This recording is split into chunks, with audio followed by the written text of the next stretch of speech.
nobody in this House who was as willing for me to rewrite our relationship with the ECHR. Now, this bill is not the time to do it. This is an argument for our manifesto.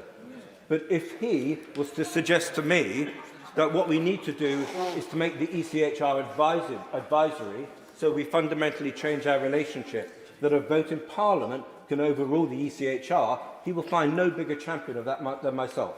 And in the same way that if we were looking to review the Human Rights Act, I'm as bored as him of hearing ministers saying, and they don't really do it in private, we can't do this because of the Human Rights Act. I pull my hair out. We're in government. We should be changing the Human Rights Act if we don't like it. We shouldn't be using it as an excuse for inaction. Yeah.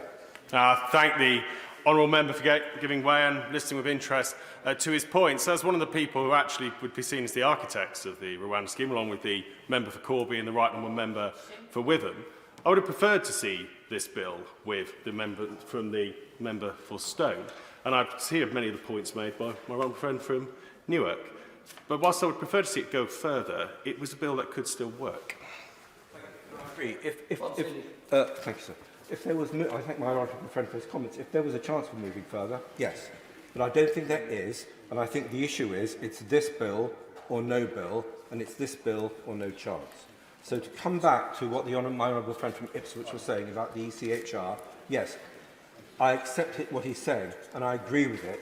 So let's reorientate our relationship with the ECHR. Let's reorientate our relationship with these European laws. Let's look again. I don't like judicial activism any more than anyone else on this side of the House. Judicial activism is the enemy of democratic accountability if you have foreign judges who are willing to get up in the middle of the night and overrule law passed in this House by this democratic body, answerable and sovereign to the British people. So let's talk about changing the ECHR, but we should not be doing it now. Will you give way? On precisely that point, isn't there a further addition to his argument, which is a practical one, which is that overriding the ECHR in this instance, as opposed to following a broader debate, may lead to the Rwandan side being less enthusiastic and pulling out from the deal, and therefore practically sending us back to square one? I thank my honourable friend for that intervention. It's good to see him. So thank you very much indeed.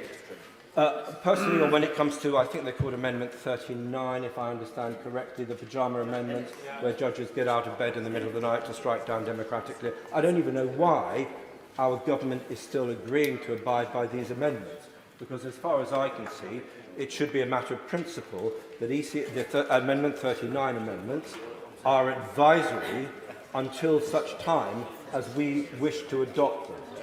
So I don't even know why the government, maybe the government has some movement or something that it wishes to tell us about on Amendment 39. It would be wonderful if they did. But as part of this conversation, and I think we are in a period of flux, as our electorates rightly become more concerned about issues related to crime, about issues related to sovereignty, about issues related to legal and illegal immigration, we start to talk about our relationship with the European Human Rights Conventions. I'm up for that, but now is not necessarily the time to do that. One final point, if I may, sir. I'm grateful to my honourable friend. He's making an extremely important point. And before he moves on to the last part of his speech, I want to press him a little bit further on the ECHR and the elements that he's commented, as well as the comments made by my honourable friend from Ipswich.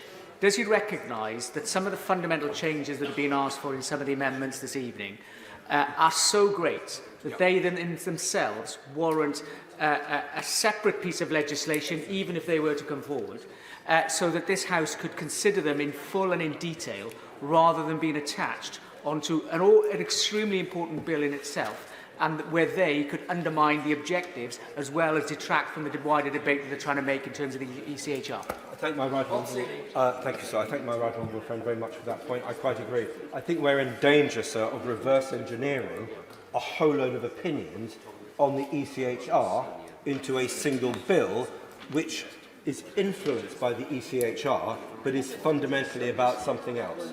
I would like to see greater debate about the ECHR. I would like to see greater debate about the relationship between our laws and what we do about international conventions, being mindful and being respectful of them, whilst at the same time understanding that our freedoms, our privileges, our rights as Britons, for me, do not come from post-war European documents. We should remember where the ECHR came from. It was effectively written in part by ourselves to help Europe recover from the appalling destruction caused by fascism, but also the threat of totalitarian socialism and totalitarian communism. Since then, we've seen what was a good document. In part, it was a good document, sir, because it was written by ourselves to help Europe recover, to help get its legal and political dignity back. What we've seen is that it's been a target of politicised judicial activism. And I believe something which is the target of politicised judicial activism should not necessarily be overruling our own traditions. And there, I do find a tendency. Sir Roger, the Honourable Member of the Isle of Wight is once again making some very powerful points. Does he recognise that the number of interim measures that are handed down in respect of the UK is extremely small? In fact, in some years there are no interim measures that are granted in respect of the UK. But that nonetheless, we do need to review the way in which measures which are not specifically described in the original documents that underpin the ECHR have evolved. And therefore it is right that although it remains absolutely something which is non-binding and a decision for a government minister how to respond to those, that we need to ensure that our courts and our system understands the role that Parliament expects them to play. Thank you, Sir Roger, and I again thank my right honourable friend. I think he makes a very valuable point, and one that I was just about to come on to. Why is it that some people in this country, some political groups, generally on the left, idealise international courts as if they are great fonts of wisdom, when for me, a lot of their judgments are highly political, highly tendentious. They seem to be studied disrespect. They are a sort of an exercise in studied disrespect of the English common law, which for me is one of the great wonders of human civilization and human achievement, Sir Roger, along with monotheism and one or two other things. That these things are extraordinary achievements, and we seem to allow these international courts to overrule them as if these international courts are great fonts of sort of Olympian wisdom, when all these sort of great judges from on high, who frankly do not come from judicial systems and judicial traditions anything like as strong or as noble of ourselves. I've been agreeing with the basic thrust that it's this bill or nothing. But can I just say to him gently in relation to the European Court of Human Rights, for example, that if he looks carefully at the case law of the European Court in Strasbourg, British common law traditions have in fact had a significant impact on the jurisprudence of that court. It does not follow the pure civil law system of the continent. Those who've served on the Parliamentary Assembly of the Council of Europe will know that. And actually, it's moved to a hybrid system, largely because of the influence of British jurists. I thank my honourable friend, and he makes an excellent point, and considering he's an eminent lawyer, and I frankly am not.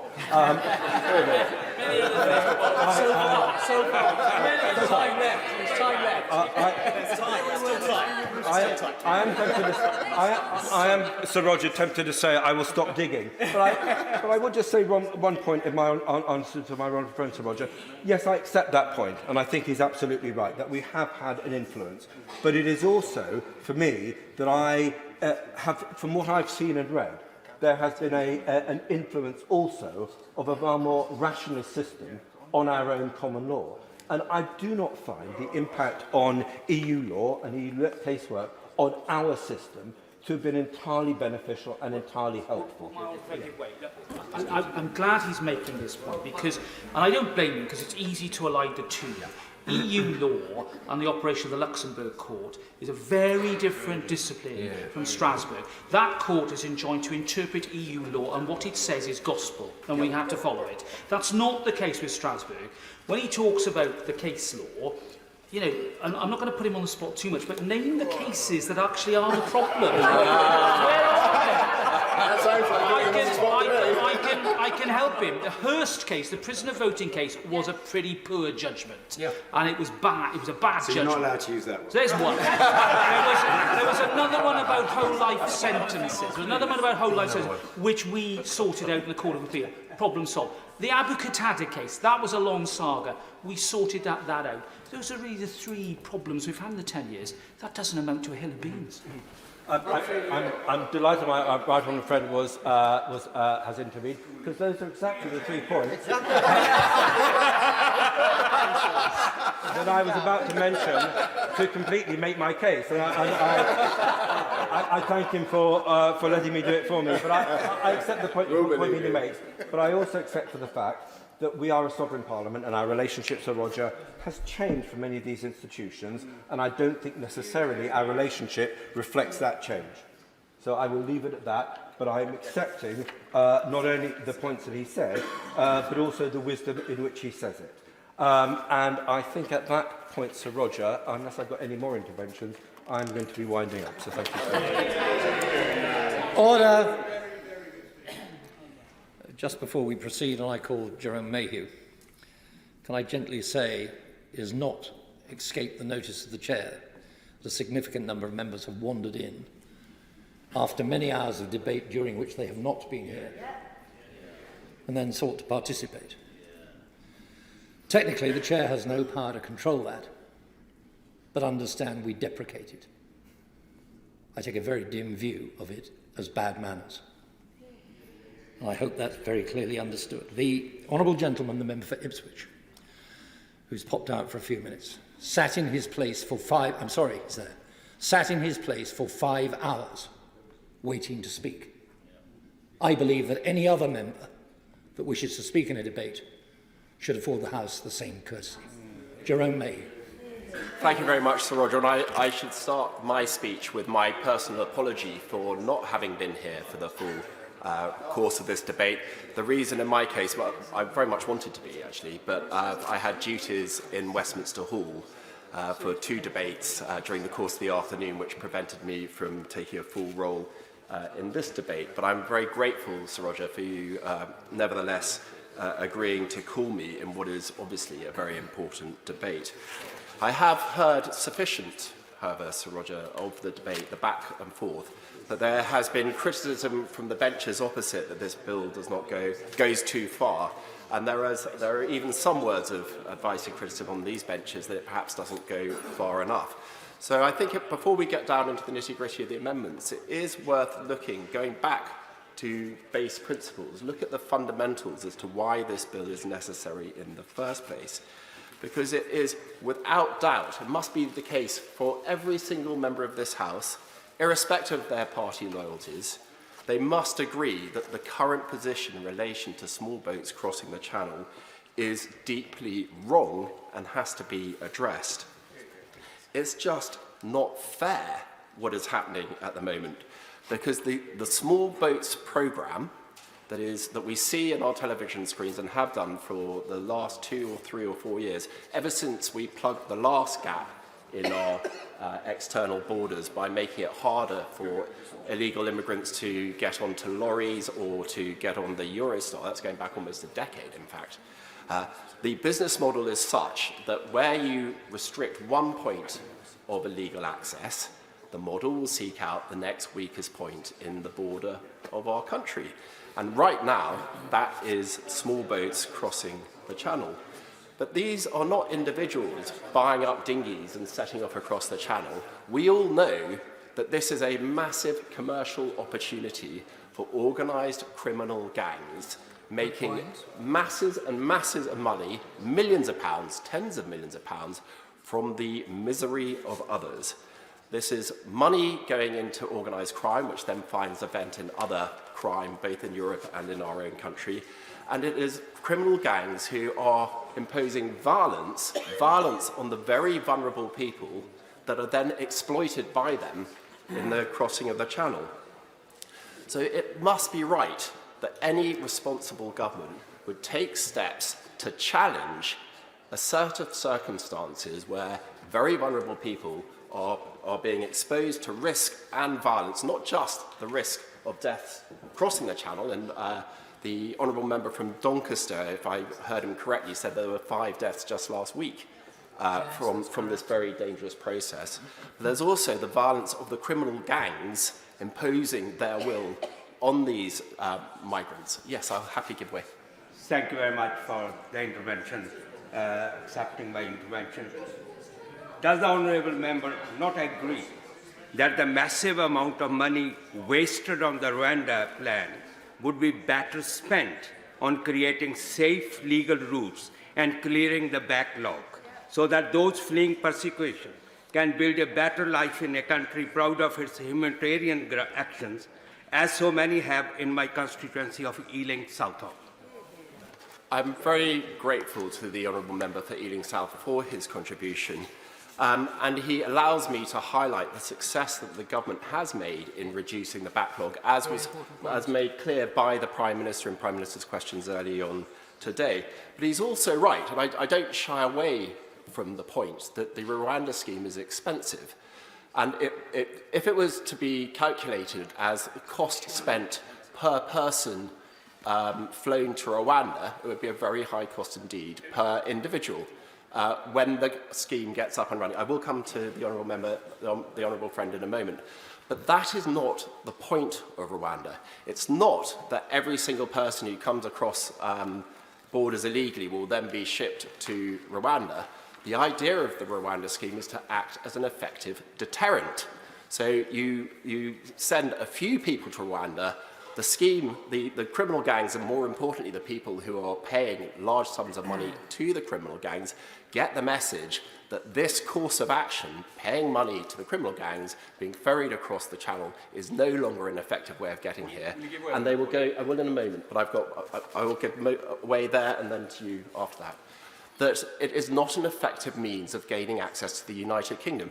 If that is successful, and I believe it will be when this bill is passed, then that is a very sound use of money, because it's not just preventing the additional cost to social society in this country and to the services, physical services, but it is protecting the lives of some of the most vulnerable people in the world, whilst righting a gross unfairness in the approach to our asylum system. So I'm really grateful for that intervention. I will give way again. I'm grateful to my honourable friend for giving way, and I think he's making an extremely important point, particularly in response to the intervention received in relation to the money and the costs involved. Clearly, he's made a powerful point in response, but is he also aware that the President of Rwanda has reported in the media today that the UK could well be refunded if all of that resource is not used because of challenges along the way? Well, I'm very grateful again for that intervention from my own friend. I wasn't aware of that, but it adds grist to the mill and strength to the arguments of the government to proceed with the Rwanda policy, and I will give way again.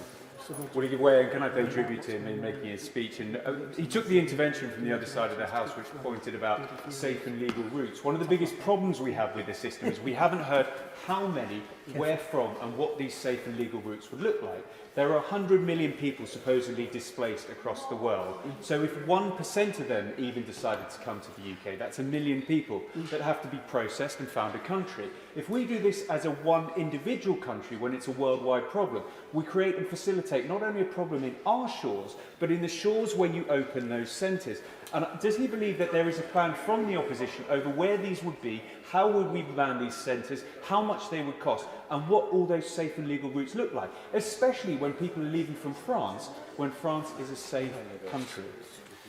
I'm very grateful for that intervention as well.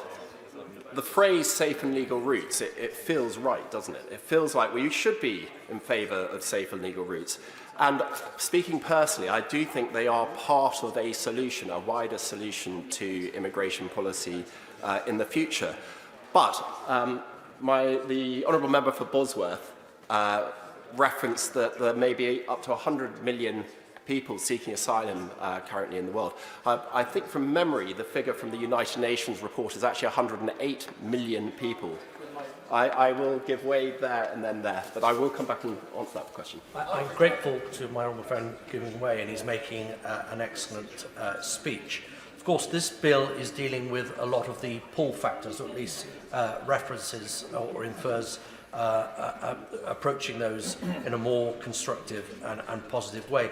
But on the push factors, and he sits on the Council of Europe delegation, I know, does he agree with me that this domestic policy should not perhaps be disaggregated from foreign policy and our overseas aid policies. So, for example, in sub-Saharan Africa or in the Sahel, let's take the Sahel as an example, where the French have recently exited or are about to exit, where the UK does have an important counter-terrorism presence, that where we have states that are fragile states becoming failed states, that they are causing more push factors. Also, there are some adversaries of this country, such as Russia, through its proxies in Africa, trying to disrupt democratically elected governments, again in order to create a crisis of migration.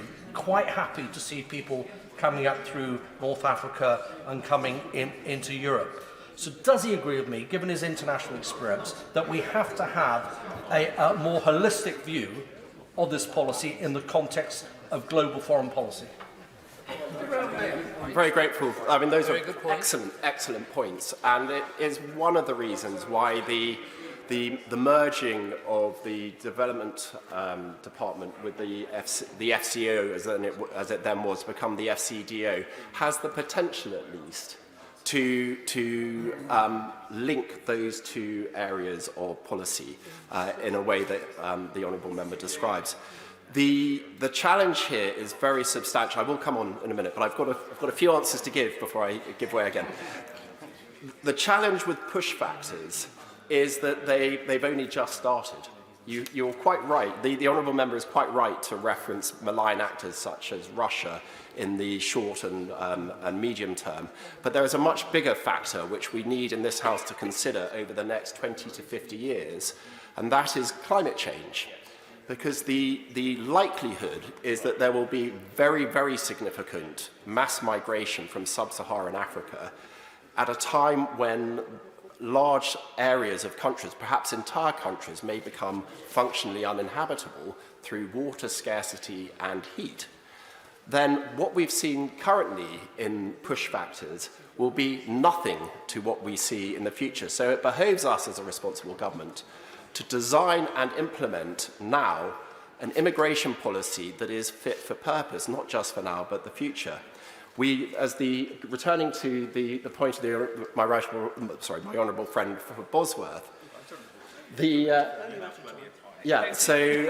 might have to remind me what it was. No, not the point. About how many places, how many centres? Actually, rather than going with that, I'm going to give way to the honourable member and then on. Sorry.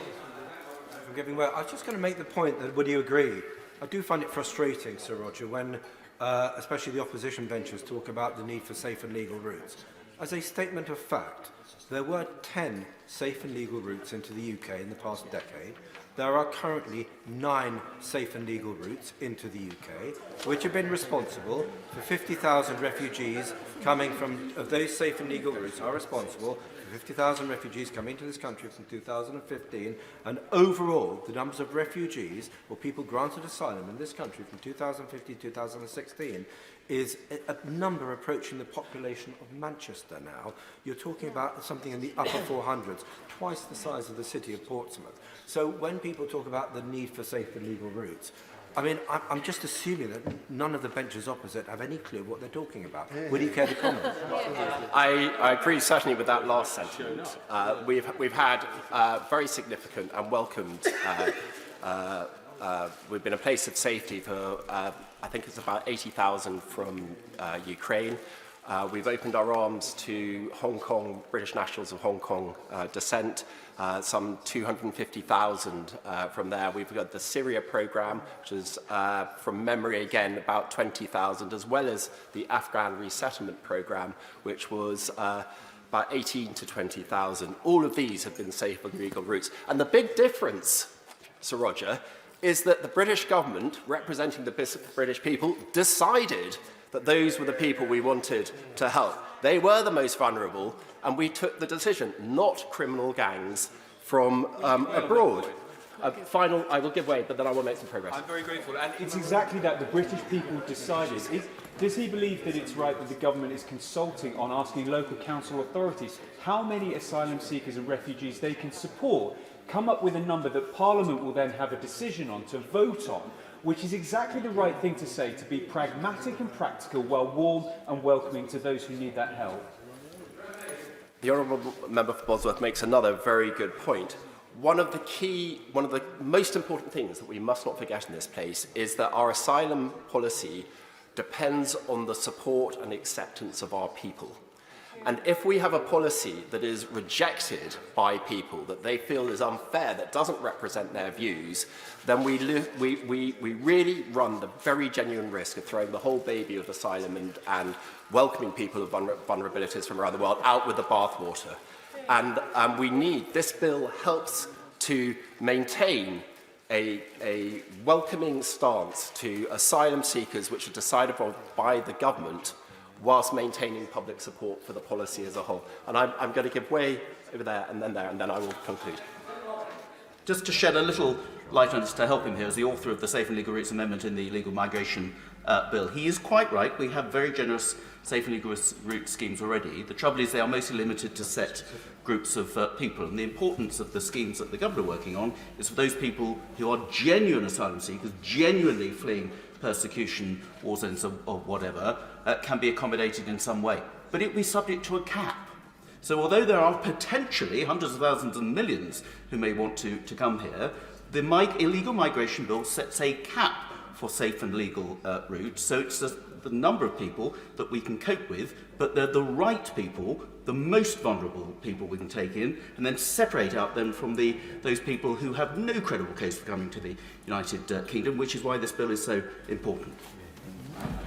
With every point that my honourable friend made, we've got real anger on the doorstep. So I'm very lucky. I represent a seat of Broaden and Fakenham in Norfolk. I was knocking on doors just before Christmas.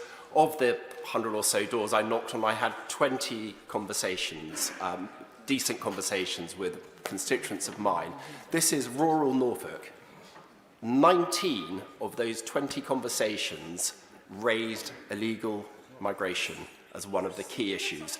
That is the reality of the views of the people who I represent, and we would be mad in this House if we did not accurately reflect those views. My final intervention. Sir Roger, I'm grateful to my honourable friend for giving way. Would he join me in paying tribute to the work of the East of England Local Government Association and the East of England Strategic Migration Partnership, who've done such amazing work supporting the resettlement of British passport holders from Hong Kong, Syrians coming through the Syrian resettlement scheme, through Homes for Ukraine?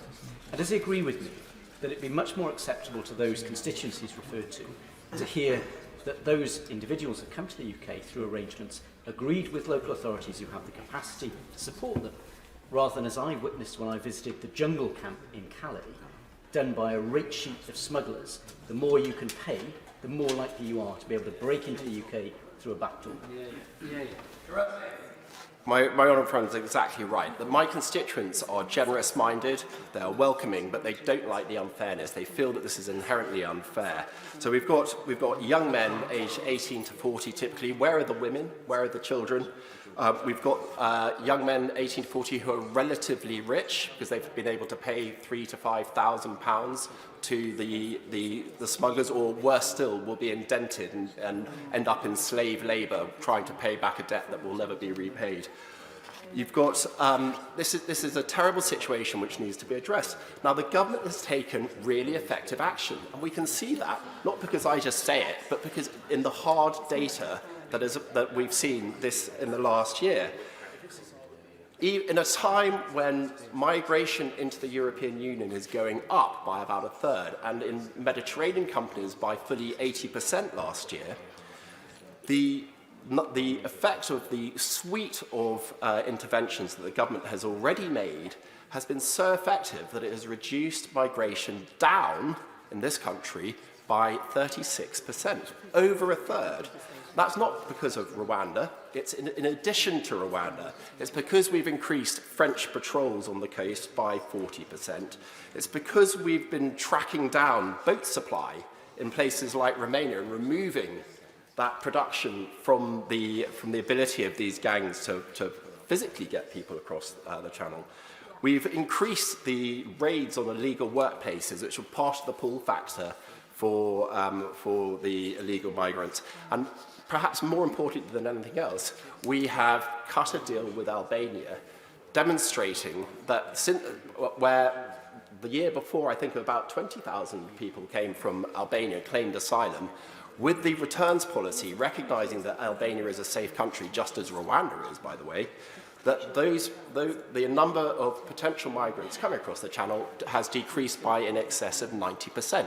So if we need an example of why the Rwanda policy should work, look at Albania.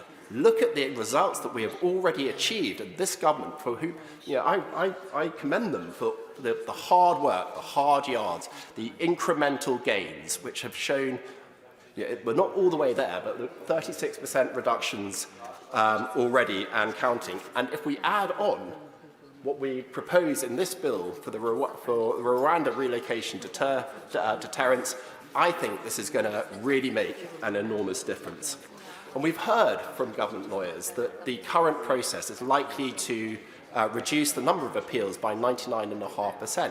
Yes, there may be the odd one who continues to appeal, but that last-minute process of repeated appeals, that will be removed. And that's why I don't feel the necessity to support the proposed amendments in this bill, and I will be supporting the government. Michael Thomas. Sir Roger, thank you very much indeed. With your permission, may I, on behalf of His Majesty's Government, pass on my sincere condolences to the family and friends of Sir Tony Lloyd, the former Member of Parliament for... Order. I'm sorry to have to interrupt on such a sensitive issue, but Mr. Speaker intends to make a statement about that later. I'm very grateful indeed for that guidance, and thank you for that. May I start, therefore, by turning to those who have contributed during the course of this debate. May I start with my honourable friend, the member for East Worthing, Anne Shoreham, thanking him for his powerful points, his challenging, forensic, learned, even points that he made. He once again questioned what solutions are being offered by the party opposite. He's right to do so. Answer came there none. May I thank my right honourable friend, the member for South Holland and the Deepings. As so often, he debates in poetry, and I'm going to come back to some of the remarks he made in due course. May I also thank the Chairman of the Select Committee, the right honourable member for Kingston upon Hull North.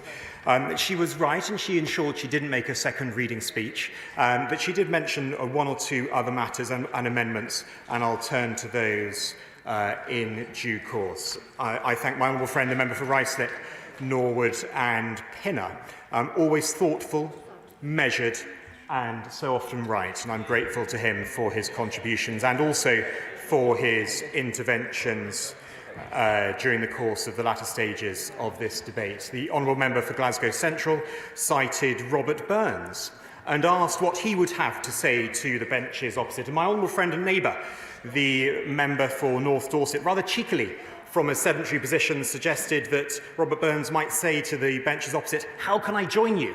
That wasn't the gist or the thrust of her speech, but it was a cheeky intervention that I enjoyed nonetheless. I'll turn to her amendments in due course. My honourable friend, the member for Don Valley, I listened carefully, as I always do, and I hope to be able to turn to some of the points that he made and hopefully allay some of the fears that he has. He said that it sometimes happens that the chamber empties or isn't as full when he speaks. It sometimes happens to ministers as well, but not everyone is back when the minister is responding to their contributions. But he is here, and he is in his seat, and I'm grateful to him for sitting through so much of this debate and also for his characteristic courtesy. My honourable friend, the member for Ipswich, spoke with passion, as he always does, and I'm grateful to him for his contribution. My honourable friend, the member for the Isle of Wight, again spoke at some length. I'm grateful to him for that. He delved into the principles of the ECHR, and he was enticed by my right honourable and learned friend to make some pronouncements on some of those judgments. And I thought that was a little bit mean of my right honourable and learned friend, the member for South Swindon. But he did at least proffer one suggestion, namely the case of Hurst, and I'm grateful to him for that. My honourable friend, the member for Broadland, again, I'm grateful to him for his intervention and for being on duty not only in Westminster Hall, but also here in this chamber. Sir Roger, the course of this debate has been constructive. On the whole, I agree. It has been broadly thoughtful, instructive. We've had references to scripture. We've had an exchange on that. And as a lawyer, it was a joy indeed to hear the word otios. And we didn't hear it once. We didn't hear it twice. We heard it several times. We once even heard otios with bells on from my honourable friend, the member for Bromley and Chislehurst, and I'm grateful to him for that. I've not heard that expression before, but I feel sure that it is a legal reference that I must have brushed past in my youth. We've also heard about box sets. We heard that from my right honourable friend, the member for Newark. We heard about that from the honourable gentleman, the member for Glasgow North, and I'll need to do a bit more research on that, I think. And we also touched on ECHR membership, although rightly, my right honourable friend, the member for Newark, said this was not the place to have that full debate. But he set out some of the parameters for the future debates that I'm sure we will have. Sir Roger, may I turn firstly, please, to Clause 1. This clause sets out the rationale of the bill. It sets out the legal obligations and how the treaty to which the government of Rwanda have agreed addresses the concerns that were set out by the Supreme Court. Amendments 39, Amendments 40, 41 and 42, tabled by the Honourable Member for Glasgow Central. We heard her address those points. And also Amendments 43 and 44, tabled by the Honourable Member for Aberdeen South. They seek to exclude the core of these provisions. And once again, the Honourable Member was very clear about her intention in that regard. But the treaty is binding in international law. In accordance with Rwandan law, the treaty will become domestic law in Rwanda on ratification. And, Sir Roger, that's set out in detail and it's confirmed in Article 3(6) of the treaty. It rules out anyone relocated to Rwanda being removed from there, except to the United Kingdom. That is an important part of the treaty set out in Article 10(3). And this is regardless of whether the individual is found to be a refugee or to have another humanitarian protection need. This removes the risk of refoulement. Everyone relocated to Rwanda will receive the same treatment. Those with refugee status, those with a humanitarian protection need, or even without that status, will be able to stay in Rwanda and receive the same rights and treatment. This addresses head-on the concern that the Supreme Court set out. The asylum decision-making process is being significantly reformed. And Annex B of the treaty, and if I have time, I might turn to the details of that in due course. But Annex B contains strengthened monitoring arrangements to ensure, and there are also strengthened monitoring arrangements to ensure adherence to the obligations. I'm very grateful indeed to my right honourable and learned friend, the member for Kenilworth and Southern. I'm very grateful for his engagement. I don't believe that his concerns are right. He said offensive or otiose. I would suggest neither is right, and I hope to be able to reassure him with what I say now, because Clause 1 makes clear that Parliament is sovereign and that its acts are valid notwithstanding any interpretation of international law. And he will understand that I'll come back to that notwithstanding terminology that has been so contentious, perhaps, in recent history. But what it doesn't mean is that doing so legislates away our international obligations. The purpose of the bill is to say that on the basis of the treaty and the evidence before it, Parliament believes that those obligations have been met. It doesn't mean that we do not care whether or not they have been met. He mentioned dualism. He was right to do so. The parts of this clause to which my right honourable and learned friends' amendments are directed, they do no more than make clear what we mean by a safe country, which is a key definition applied to Rwanda, namely that the United Kingdom can remove to that country in compliance with its international obligations, and that Rwanda will not remove anyone in breach of any international law. My right honourable and learned friend also mentioned, as a former Attorney General, the Law Officers Convention. I was very grateful to him for that, for so often in this chamber it goes unnoticed. It is an important convention, and as a former law officer myself, I abide by it very strictly, as I know he does as well, and I'm grateful to him for reminding the House of that fact. May I turn to the amendments tabled and the speech of my right honourable learned friend, the member for South Swindon. I'm grateful again to him for his contributions, not just yesterday, but today as well. It's important that the will of Parliament is made clear, and that following the mammoth efforts between our government and the government of Rwanda, the obligations that we have agreed are fully set out. This clause, Clause 1, ensures that it's crystal clear that it's Parliament that has considered and concluded that Rwanda is a safe country. I know my right honourable friend's concern about this sort of clause. He will know that it's not unique and that it's not dissimilar to the Illegal Migration Act and the Clause 1 that was there as well. And I suspect he's encouraging me not to pray that in aid, but it is a fact all the same that it is there. It is not unprecedented to have a clause such as Clause 1 in the bill. May I turn, Sir Roger, please, to Clause 3. The United Kingdom has a long-standing tradition of ensuring that rights and liberties are protected domestically and of fulfilling our international human rights obligations. We remain committed to that position, and we will ensure that our laws continue to be fit for purpose and work for the people of the United Kingdom.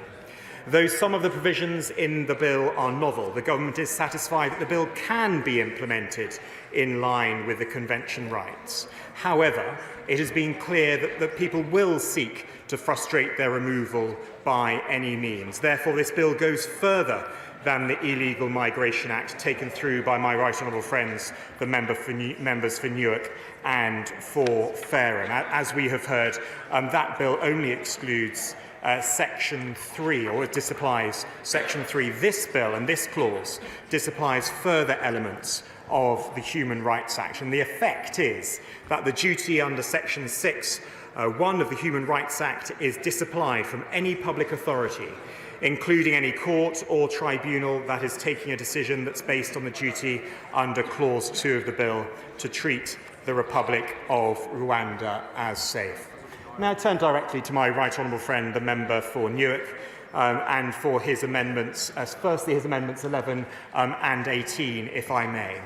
The bill, he's right, does not seek to disapply Section 4. It does not, in fact, disapply the Declaration of Incompatibility provisions in Section 4. This is the only substantive remedy against the conclusive presumption that Rwanda is safe. Retaining declarations of incompatibility is important, but of course, the final say on this matter will remain rightly with Parliament and with the government, because of Section 4, subsection 6 of the Human Rights Act makes it clear that a declaration cannot affect the operation or the validity of domestic legislation. I will give way. I think he makes a very important point there about the extent to which the courts should and can intervene on issues relating to the compatibility of primary legislation with the ECHR. The Section 4 procedure allows the courts to express a view, but doesn't trespass directly upon the functions of this place in order with dealing with the problem. It simply gives Parliament an opportunity to then rectify any situation, or not, frankly. Does he agree with me that Section 4 is a much better mechanism for the courts to use than the clunky and inelegant and sometimes very problematic Section 3 procedure?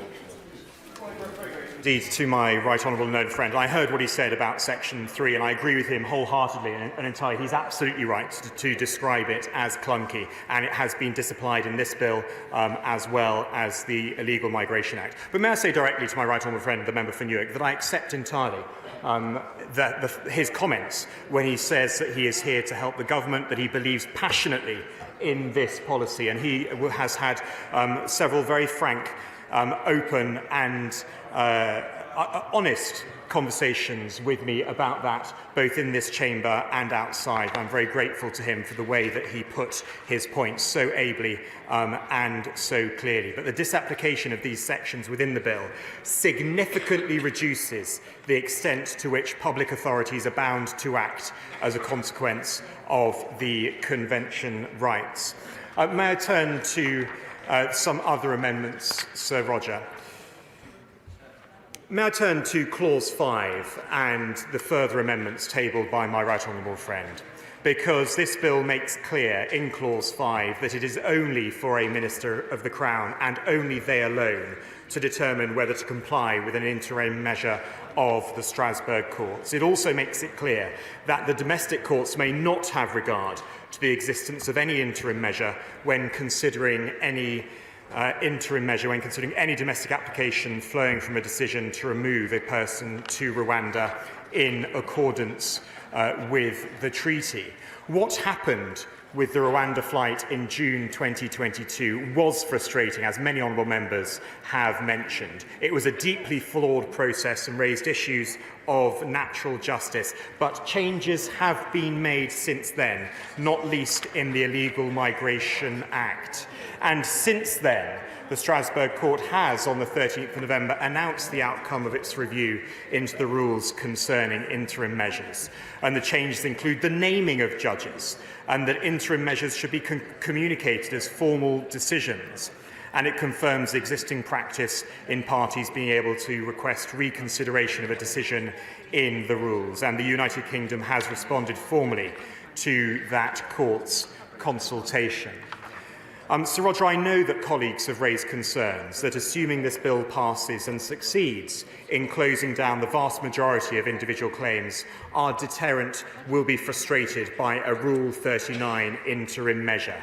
May I say directly to my right honourable and honourable friends that I understand those concerns. No one who was here in June 2022 and saw the last Rwanda plane left on the tarmac can fail to understand the importance of fixing this issue. That is why the Prime Minister has been clear that he will not let a foreign court block these flights. We simply cannot let an international court dictate our border security and stop us from establishing a deterrent. And that is I must complete this point. I must complete this point. That is why we have inserted into Clause 5 of this bill, which is crystal clear, that it is for ministers and ministers alone to decide whether to comply with Rule 39 injunctions. We would not have inserted Clause 5 if we were not prepared to use it. And I can confirm to the House that we can and will lawfully use that power if the circumstances arise. The discretion is there. But we go further still, and we confirm that the civil service must implement any such decision. Today, the Permanent Secretary for the Home Office has confirmed that if we receive a Rule 39, instead of deferring removal immediately, as currently is the practice, officials will refer the Rule 39 to the Minister, not to be too grandiose, but Sir Roger, in this case to me, for an immediate decision. As the Cabinet Office has confirmed, that is the responsibility of civil servants under the Civil Service Code to deliver that decision. Sir Roger, colleagues have confirmation that we have the power, we would use the power, and the civil service will give effect to it. If a plane is sitting on that runway, this government will not stop until it takes off. And we all know what the opposition would do. They would campaign for it to be grounded. Will my honourable and right I will give way to my honourable friend. Thanks, Sir Roger. I'm grateful to the Minister for giving way. With the point he's just referred to, he said that there will be circumstances in which we will ignore these pyjama injunctions. What are the circumstances of which the government will not ignore and therefore comply with them? I couldn't have been clearer. There is the confirmation that we have the power, we would use the power, and the civil service will give effect to it. May I respond directly to my right honourable? I won't. I don't have the time. May I respond directly to my right honourable and learned friend, the member for Fareham? She spoke powerfully, as she always does, and I always listen carefully to what she says. She set out a number of cases, Sir Roger, where medical reasons were cited in court, medical arguments were presented, which she said frustrated the will of this place. But in fact, in Section 39 of the Illegal Migration Act, the very act that my right honourable and learned friend took through this place with my right honourable friend, the member for Newark, addresses that exact point about medical records and medical evidence. The following, Sir Roger, are examples of harm that do not constitute serious and irreversible harm, namely where the standard of healthcare available to the person in the relevant country is lower than that available in the United Kingdom. It is there. It is in the statute. It is in the bill that we passed last year. Any pain or distress resulting from a medical treatment that is available to a person in the United Kingdom not being available to a person in the relevant country is not, does not and will not constitute serious and irreversible harm. My right honourable learned friend is right to be concerned about that, but those concerns have been addressed and have been met in the legislation that we have passed and in the legislation that is mirrored in this bill that we are taking through today. May I turn to Clause 8 and the important provisions that are there? And may I address directly, please, the Honourable Member for Belfast East and his submissions in response to new Clause 3. Nothing in the Windsor Framework, including Article 2 or the Withdrawal Agreement, affects the Bill's proper operation on a UK-wide basis. Any suggestion to the contrary would be to imply that the scope of the rights, safeguards and equality opportunity chapter of the Belfast Good Friday Agreement is far more expansive than was ever intended. I will not give way. We are unequivocal that that is simply not the case. And Article 2 of the Windsor Framework is not engaged. I would be happy to write further to the Honourable Gentleman and to the Right Honourable Member for Lagan Valley on this point to set out further detail. I hope I can reassure him that we have already achieved what the aim that he seeks. I will give way. He must be conscious that we are up against a very tight deadline. On the statements he made with regard to Rule 39 and so forth, can he explain to the House how the government would be able to prevent a judicial review of the decision taken by the Minister without legislation? My honourable friend has heard what I said on that point. I respect him and admire him. He knows the esteem that I have for him. We have a good faith disagreement on the effect of this. Clause 5 is clear. It is for a minister to decide, and a minister will decide. May I finish this point in response to the honourable member for Belfast East? I hope I can reassure him that we have already achieved the aim that he seeks. The bill will apply across the whole of the United Kingdom, in line with the application of our sovereign immigration policy across all 4 nations of the United Kingdom as a territorial whole. I am grateful to him for his kind and generous comments about me personally. I'm grateful to him for his engagement, and I will continue to engage with him on this issue. Sir Roger, we have made progress towards stopping the boats, with small boat crossings down by a third in 2023. But we must do more. The only way to do this is if it is abundantly clear that illegal entry will never lead to a new life in the United Kingdom. The power of deterrence is proven beyond reasonable doubt by the success of our agreement with Albania. Sir Roger, Parliament and the British people want an end to illegal immigration, and we need a deterrent. We have a plan. We have a plan to stop the boats, and I invite all honourable and right honourable members to back it. Order. Amendment 11 has been proposed. Mr. Jenrick, do you wish to press it to a vote, or do you wish to withdraw it? With your permission, I'd like to withdraw it, but if you are agreeable to press Amendment 23 instead. We'll come to that in due course. Is it your pleasure that Amendment 11 be withdrawn? Aye. Amendment by leave withdrawn. Under the order of the House of the 12th of December, I must now put the questions necessary to bring the proceedings to a conclusion. The question is that Clause 3 stand part of the bill. As many of that opinion say aye. Aye. Contrary, no. Aye. Division, clear the lobbies.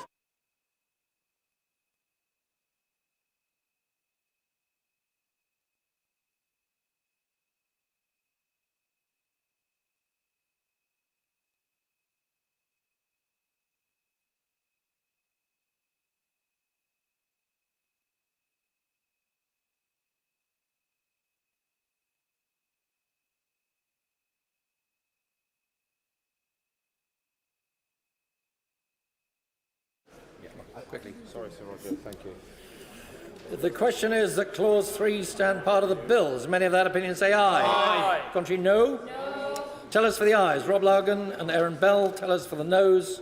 Kirsty Blackman and Stephen Bonner.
Lock the doors.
Order, order.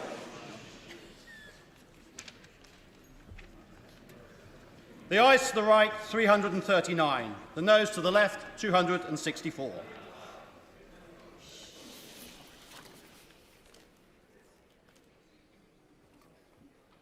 Thank you.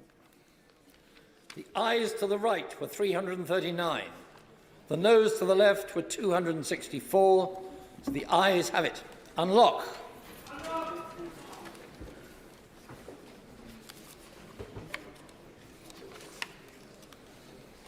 We now come to Amendment 23 to Clause 5, which has been selected for separate decision. Robert Jenrick to move formally. Beg to move. The question is that Amendment 23 be made. As many of that opinion say aye. Aye. Contrary, no. No! Division. Clear the lobby.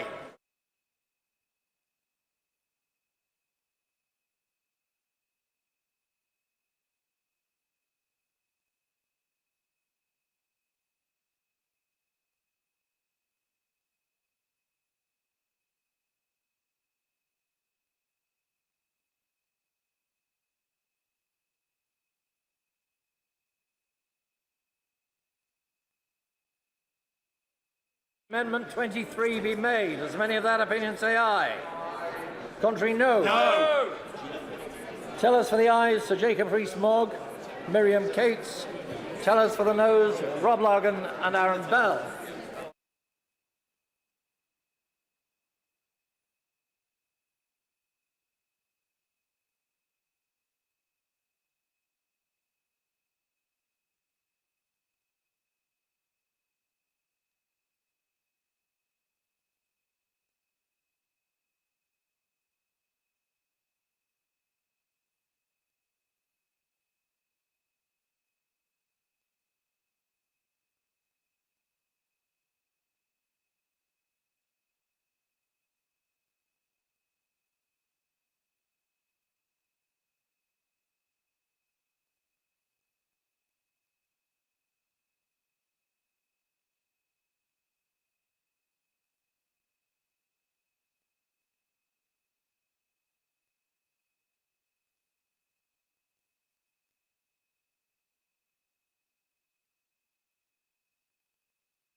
Lock the doors.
Order.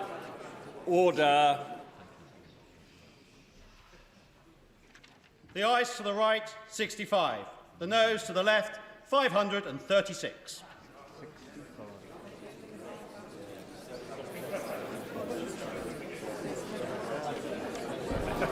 The ayes to the right, 65. The noes to the left, 536. So the noes have it. The noes have it. And look, the question is that clauses 5, 6, 7 and 8 stand part of the bill. As many of that opinion say aye. Aye. Of the contrary, no. Aye. Division, clear the lobby.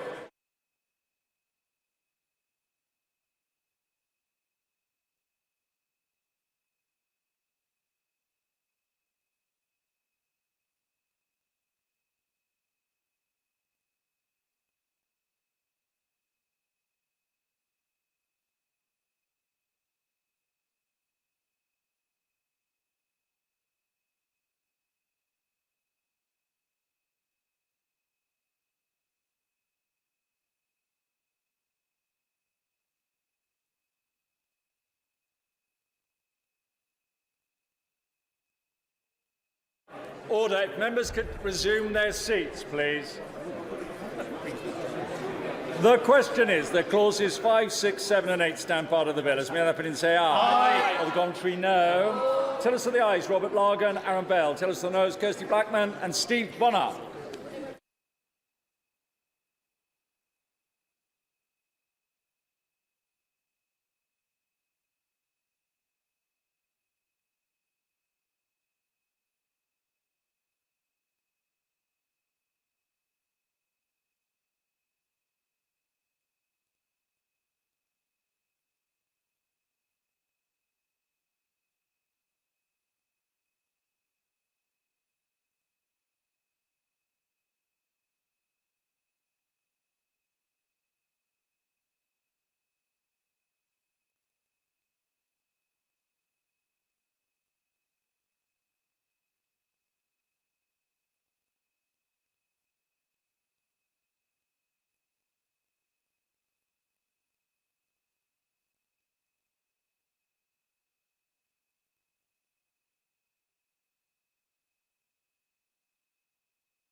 Order.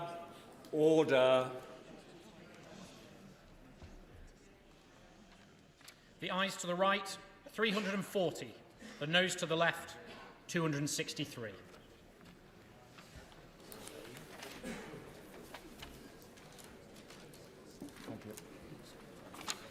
The ayes to the right, 340. The noes to the left, 263. So the ayes have it. The ayes have it. Unlock. We now come to Amendment 36 to Clause 9, which has been selected for separate decision, and I call Stephen Kinnock to move formally. Formally, sir. The question is that Amendment 36 be made. As many of that opinion say aye. Aye! Of the contrary, no. No! Division. Fills the lobbies.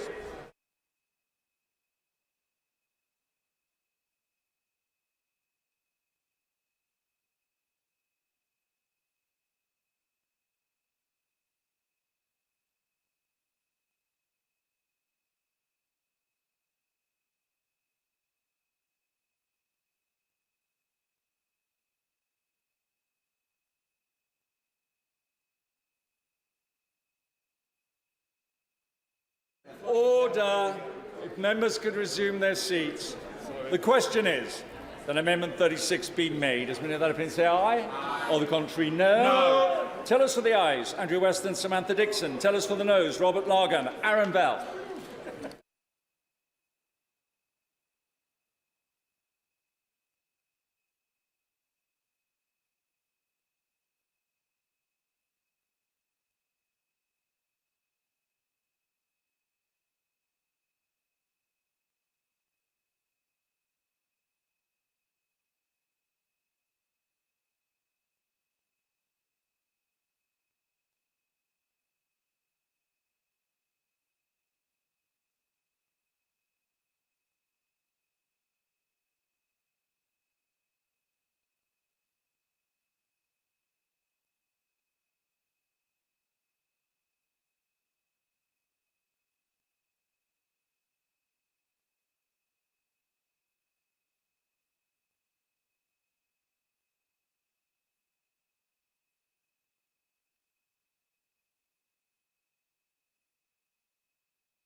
Lock the doors.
Order.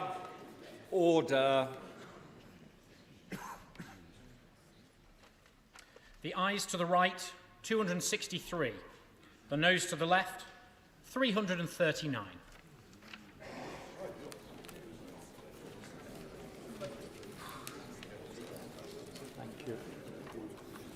The ayes to the right, 263.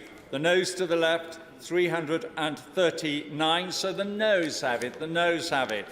Unlock. The question is that clauses 9 and 10 stand part of the bill. As may other opinion say aye. Aye. Or the contrary, no. Aye. Division. Clear the lobby.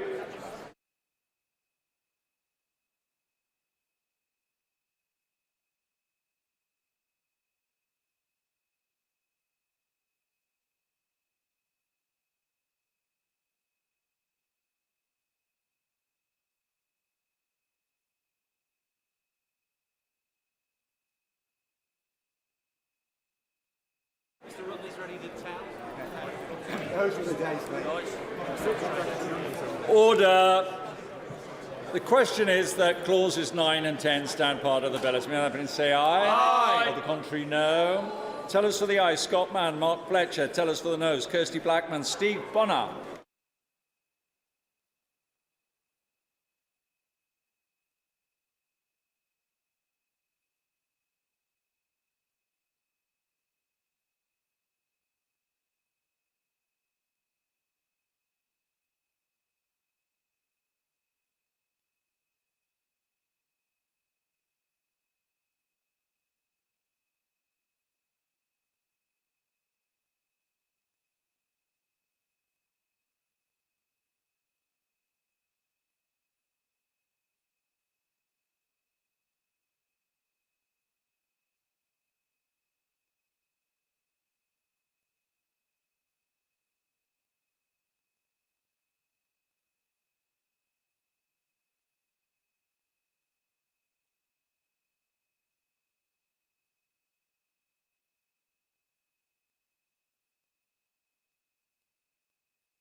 Lock the doors.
Order. Order. The ayes to the right, 340. The noes to the left, 264.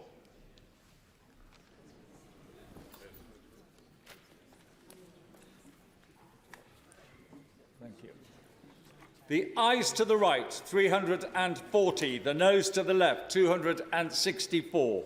So the ayes have it. The ayes have it. Unlock. We now come to new clause 8, which has been selected for separate decision, and I call Stephen Connect to formally move it. Move for me, sir. The question is that new clause 8 be added to the bill. As many of that opinion say aye. Aye. Of the contrary, no.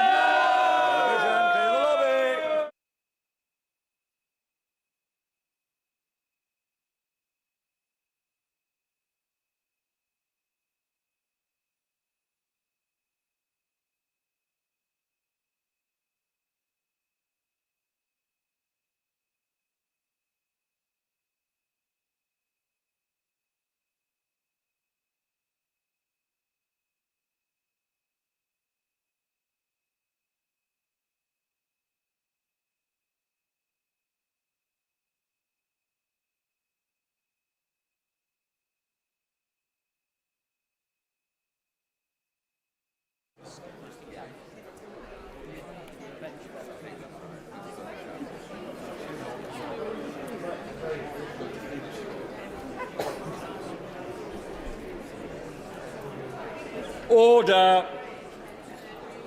The question is that new clause 8 be added to the bill. As many of that opinion say aye. Of the contrary, no. No. Tell us for the ayes, Andrew Weston, Samantha Dixon. Tell us for the no, Scott Mann, Mark Fletcher.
Fingertip control. Thank you.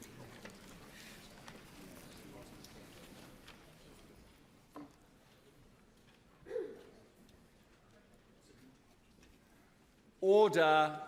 Order. The ayes to the right, 264. The noes to the left, 338.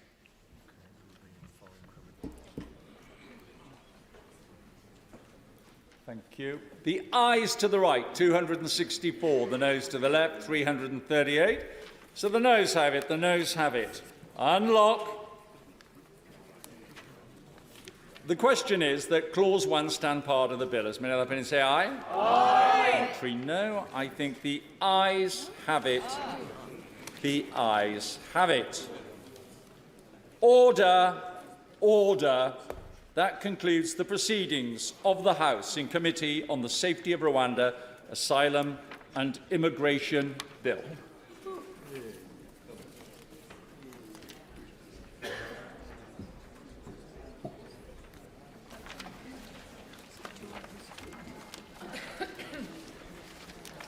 Order.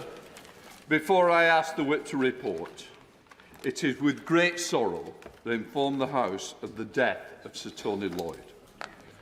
He was a valued colleague who spent his life in public service. He'll be remembered on all sides of the House with respect and affection. I'm sure the House will join me in sending our sympathy to his family in their loss. There will be an opportunity for members to participate in a minute's silence tomorrow and to pay further tributes at a later date. So I want to do that. Point of order, Mr. Speaker. Point of order, Keir Starmer. Thank you, Mr. Speaker. I know there'll be tributes in due course because many people in this House will want to speak in that session. But I'm grateful for this point of order just to say a few words about Tony and this terrible loss this afternoon. We are all deeply saddened at the loss of Tony.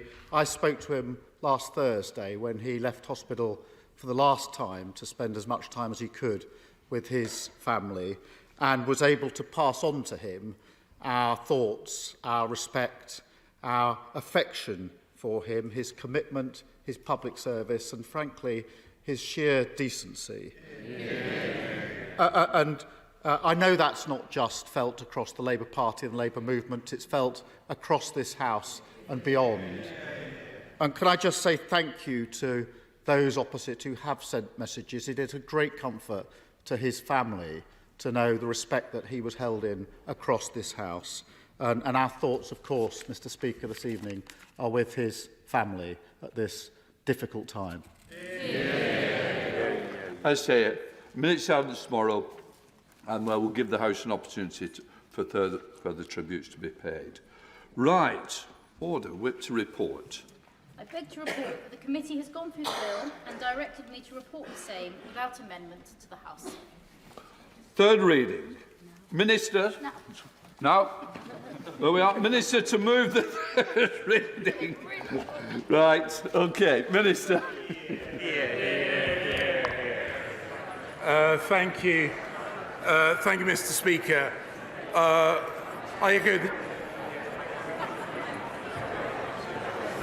I, of course, echo the tribute to Sir Tony.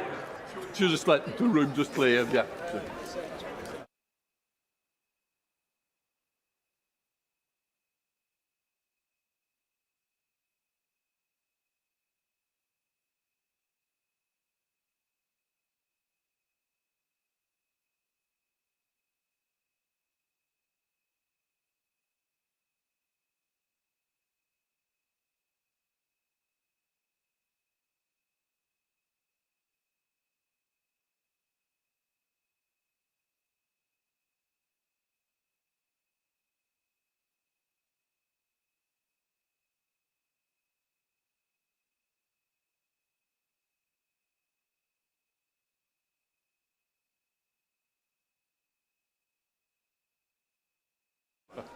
Minister. Thank you, Mr. Speaker, and I, of course, echo the tribute to Sir Tony. And I beg to move that the bill be now read a third time. The Prime Minister, the Government, I have been clear that we will do whatever it takes to stop the boats. And we have, of course, been making progress on that pledge, reducing small boat arrivals by over a third last year. But to stop the boats completely, to stop them for good, we need to deter people from making these dangerous journeys, from risking their lives and from lining the pockets of evil, criminal, people smuggling gangs. The new legally binding treaty with the Government of the Republic of Rwanda responds directly to the Supreme Court's concerns, reflecting the strength of the government of Rwanda's protections and commitments. This bill sends an unambiguously clear message that if you enter the United Kingdom illegally, you cannot stay. This bill has been meticulously drafted to end the merry-go-round of legal challenges. People will not be able to use our asylum laws, human rights laws, or judicial reviews to block their legitimate removal. And the default will be for claims to be heard outside of this country. Only a very small number of migrants who face a real and imminent risk of serious and irreversible harm will be able to appeal decisions in the UK. And if... I will give way. Grateful, Mr. Speaker, to the Home Secretary. As things stand, can the Home Secretary confirm that if this bill receives royal assent, that it will not breach international law? Yes or no? My right honourable friend raises an important point and gives me an opportunity to be unambiguous and clear. As drafted, as we intend this bill to progress, it will be in complete compliance with international law. The UK takes international law seriously, and the countries that we choose to partner with internationally also take international law seriously. Because under our I will, and then I will make progress. Yeah. The intervention just now was extremely apposite. Could the Foreign Secretary be kind enough to give me the advice as to why he said what he just said about no breaches of international law? My honourable friend will know. My honourable friend will know that the government does not make its legal advice public. We have put forward, of course, an explanation of our position, but I am absolutely confident that we will maintain our long-standing tradition of being a country that not just abides by international law, but champions and defends international law. Under our new legislation, migrants will not be able to frustrate the decision to remove them to Rwanda by bringing systemic challenges about the general safety of Rwanda. I will. I'm grateful to the Home Secretary, Mr. Speaker, but could you give us assurance that if this bill is passed tonight, there will be a system in place that will accurately test its success, month by month, week by week, so that we know all this anger, all this frustration, all this work is not for nothing? Mr. Speaker, I think honourable gentleman speaks certainly for a number of people in the House, maybe not too many people on his own benches, because it certainly sounds as if he wants this to work. And I know there are plenty of people across the other side of the House who have tried to frustrate our attempts to deal with illegal migration. But we will, of course, want to assess the success, because we want to be proud of the fact that this government, unlike the parties opposite, actually cares about strengthening our borders and defending ourselves against those evil people smugglers and their evil trade. I want to make it clear that we will disapply the avenues used by individuals that blocked the first flight to Rwanda, including asylum and human rights claims, because without that very, very narrow route to individual challenge, we would undermine the treaty that we have just signed with Rwanda and run the very serious risk of collapsing the scheme, and that must not be allowed to happen. But if people attempt to use this route simply as a delaying tactic, they will have their claim dismissed by the Home Office and they will be removed. The bill also ensures that it is for ministers and for ministers alone to decide whether to comply with the ECHR interim measures, because it is for the British people and the British people alone to decide who comes and who stays in this country. The Prime Minister said he would not have included that clause unless we were intending and prepared to use it, and that is very much the case. We will not let foreign courts prevent us from managing our own borders. And, as reiterated by the Cabinet Office today, it is a responsibility, as the established case, that civil servants under the Civil Service Code are there to deliver ministers of the Crown's decisions. Mr. Speaker, the bill is key to stopping the boat once and for all. And to reassure some of the people who have approached me with concerns, I would remind them that Albanians previously made up around a third of small boat arrivals, but through working intensively and closely with Albania and their government, more than 5,000 people with no right to be here have been returned. And the deterrent was powerful enough to drive down arrivals from Albania by over 90%. Strasbourg has not intervened. Flights from Rwanda have not been stopped, and the House should understand that this legislation, once passed, will go even further and be even stronger than the legislation that underpins Albania. We obviously support the Albania agreement, but will he confirm that only 5% of Albanians who've arrived in the country over the last few years on small boats have actually been returned or removed? What's happened to the other 95%? As I said, this is about deterrence, and the deterrent effect is clear for anyone to see. Over 90% reduction in the number of Albanians who have arrived in these shores because of the deterrent effect. And I'm glad that she chose this point to intervene, because it reminds me, of course, that the Labour Party have, of course, no credible plans at all to manage our borders. They have tried to obstruct our plans to tackle illegal migration over and over again, more than 80 times. They even want to cut a deal with the EU that would see us receive 100,000 extra illegal migrants each and every year, and they cheer.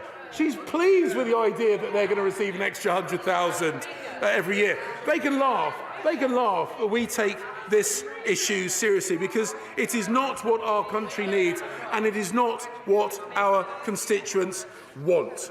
Mr. Speaker, we are united in the agreement that stopping the boats and getting Rwanda partnership up and running is of the utmost importance. And having a debate about how to get the policy right is, of course, what this House is for. That is our collective job, and I respect my good friends and colleagues on my side of the House for putting forward amendments in good faith in order to do what they believe will strengthen the bill. But, Mr. Speaker, whilst my party sits only a short physical distance from the parties opposite, the gulf between our aspiration to control our borders and their blasé, laissez-faire attitude to border control could not be more stark. Stopping the boats is not just a question of policy. It is a question of morality, and it is a question of fairness. And it is this government, this party, the Conservative Party, which is the only party in this House taking this issue as seriously as it should. I urge this House to stick with our plan and to stop the boats. The question is that the bill now be read a third time. Shadow Home Secretary Yvette Cooper. Thank you, Mr. Speaker. Can I first just add my tributes to Tony Lloyd, who did such wonderful work in police as well as in this place. Mr. Speaker, what a farce today and yesterday have been. Just another day of Tory chaos and carnage. A Prime Minister with no grip, while the British taxpayer is continually forced to pay the price. Former Tory cabinet ministers, deputy chairs from all sides queuing up to tell us it's a bad bill, it won't work, it won't protect our borders, it won't comply with international law, it's fatally flawed. The only thing the Tories all seem to agree on is that the scheme is failing, the law won't solve it, and the Prime Minister is failing too, and they know it. A failing Rwanda scheme that's costing Britain £400 million, that sent more Home Secretaries than asylum seekers to Kigali, and that will only apply to less than 1% of those arriving in the UK. Less than 1%. The third Tory law on channel crossings in 2 years, it will get through tonight, just like the previous two did, even though they failed, just like the last two, a total con on the British people. And this chaos leaves the Prime Minister's authority in tatters. He's in office but not in power. No one agrees with him on his policy, and the real weakness is that he doesn't even agree with it himself. A Prime Minister who is so weak he's lost control of the asylum system, lost control of our borders, and lost any control of the Tory party. 60 Tory MPs voting against the government, 2 deputy chairs sacked, a Home Secretary and Immigration Secretary formally lost, Cabinet Ministers briefing openly they don't support the bill. The Home Secretary himself thinks it's batshit. The Prime Minister tried to cancel it, and yet, so weak, they're still going ahead. And under the Tories, we've seen border security weakened while criminal gangs take hold because they've not taken the action that we need. The backlog soar, the budget bust. Criminal smuggler convictions have dropped by 30%. Returns have halved. And instead of the practical plans that Labour set out to set up the new Returns and Enforcement Unit to stop the Home Office just losing thousands of people that it cannot keep track of, to stop the halving of the Returns Unit, to set up the new security powers to go after the criminal gangs, to stop this 30% drop in criminal gang smuggler convictions, and to have the additional cross-border police unit that we could be investing in if we weren't spending so much money on this failing Rwanda scheme. Because it's £400 million of taxpayers' money going to Rwanda, all without a single person being sent, all in addition to their whopping multi-billion-pound hotel bill. And of course, if they get flights off, it's probably another 10 to 20 million for every 100 people they actually manage to send. And President Kagame, an astonishing intervention this afternoon, saying he's happy for it to be scrapped and maybe offering to refund the money. Think what we could do with £400 million, Mr. Speaker. It's more than a third of the budget of the National Crime Agency. But the Kigali government have clarified the position this afternoon, and it's even worse. They've said, under the terms of the agreement, Rwanda has no obligation to return any of the funds paid. If no migrants come and the UK government wishes to request a refund of the portion of funding allocated to support, we will consider this request. Unbelievable. The government signed a deal, signed a whole series of cheques to send hundreds of millions of pounds of British taxpayers' money to Rwanda for a scheme they were warned would not work, that they were warned might be unlawful, they were warned would not work as a deterrent, and they were warned would be unenforceable and at high risk of fraud. Yet they signed it because they don't give a damn about taxpayers' money. And now they want to pass this bill and spend even more taxpayers' money on this failing scheme, a scheme which is only likely to cover less than 1% of the people who arrived in the country last year. Over 90,000 people who applied for asylum. And the Court of Appeal said Rwanda only had capacity for 100 people. The Immigration Minister admitted it's just a few hundred and not any time soon. And if they ever finally implement the Illegal Migration Act, that will immediately create a list of 35,000 people the Home Secretary is supposed to immediately send to Rwanda. And at this rate, it will take the government 100 years to implement their own failing policy. Although, to be honest, it is probably even worse than that, because they can't even find most of the 5,000 people that they put on the initial Rwanda list. Totally unbelievable. The Prime Minister and the Home Secretary, in the space of about 18 months, have literally lost 4,200 people they planned to send to Rwanda. I bet the Prime Minister wishes he could lose a few of those Home Secretaries he managed to send. And he did indeed lose his Immigration Minister. It's part of the chaos of the last few weeks and months. I give way to the former Immigration for giving way. If she doesn't like the Rwanda policy so much, why did she brief the Times over the Christmas holidays that she was in favour of an offshore processing scheme, a scheme that everyone knows is more expensive than a scheme like Rwanda and has a far less deterrent effect? So it seems to be that everything that she doesn't like is her plan, except she didn't have the guts to put her name to it, so she briefed the Times anonymously. Nice try with total nonsense from the former immigration minister, who does have a history of making things up. Let's be clear. It's not clear that there's anything on the planet that is more expensive per person than the government's Rwanda scheme, £400 million, in order to send nobody to Rwanda and to totally fail. But look, the former immigration minister, I give him credit, he has exposed the real front bench plan, the real government's plan, the real Prime Minister's plan. It is just to try, in the former immigration minister's words, to try and get a few symbolic flights off before a general election with a small number of people on them. Not to worry about handing over a small fortune to another country, not to worry about the fact that all this focus on one small failing scheme means they're failing to go after the gangs, and they've lost thousands of people the Home Office should be tracking. Not to worry about the fact that this new law is so badly drawn up that, frankly, they may be ordered by the courts to bring people back at further huge cost to the British taxpayer, turning the whole thing into an even bigger farce. That is not a workable policy. It is a massive, costly con. They're trying to con voters, trying to con their own party, but actually the fact is everybody can see through it now. He's a £400 million Rwanda scheme for a few hundred people is like the Emperor's new clothes. And the Prime Minister and his immigration ministers have been desperately spinning the invisible thread, but we can all see through it.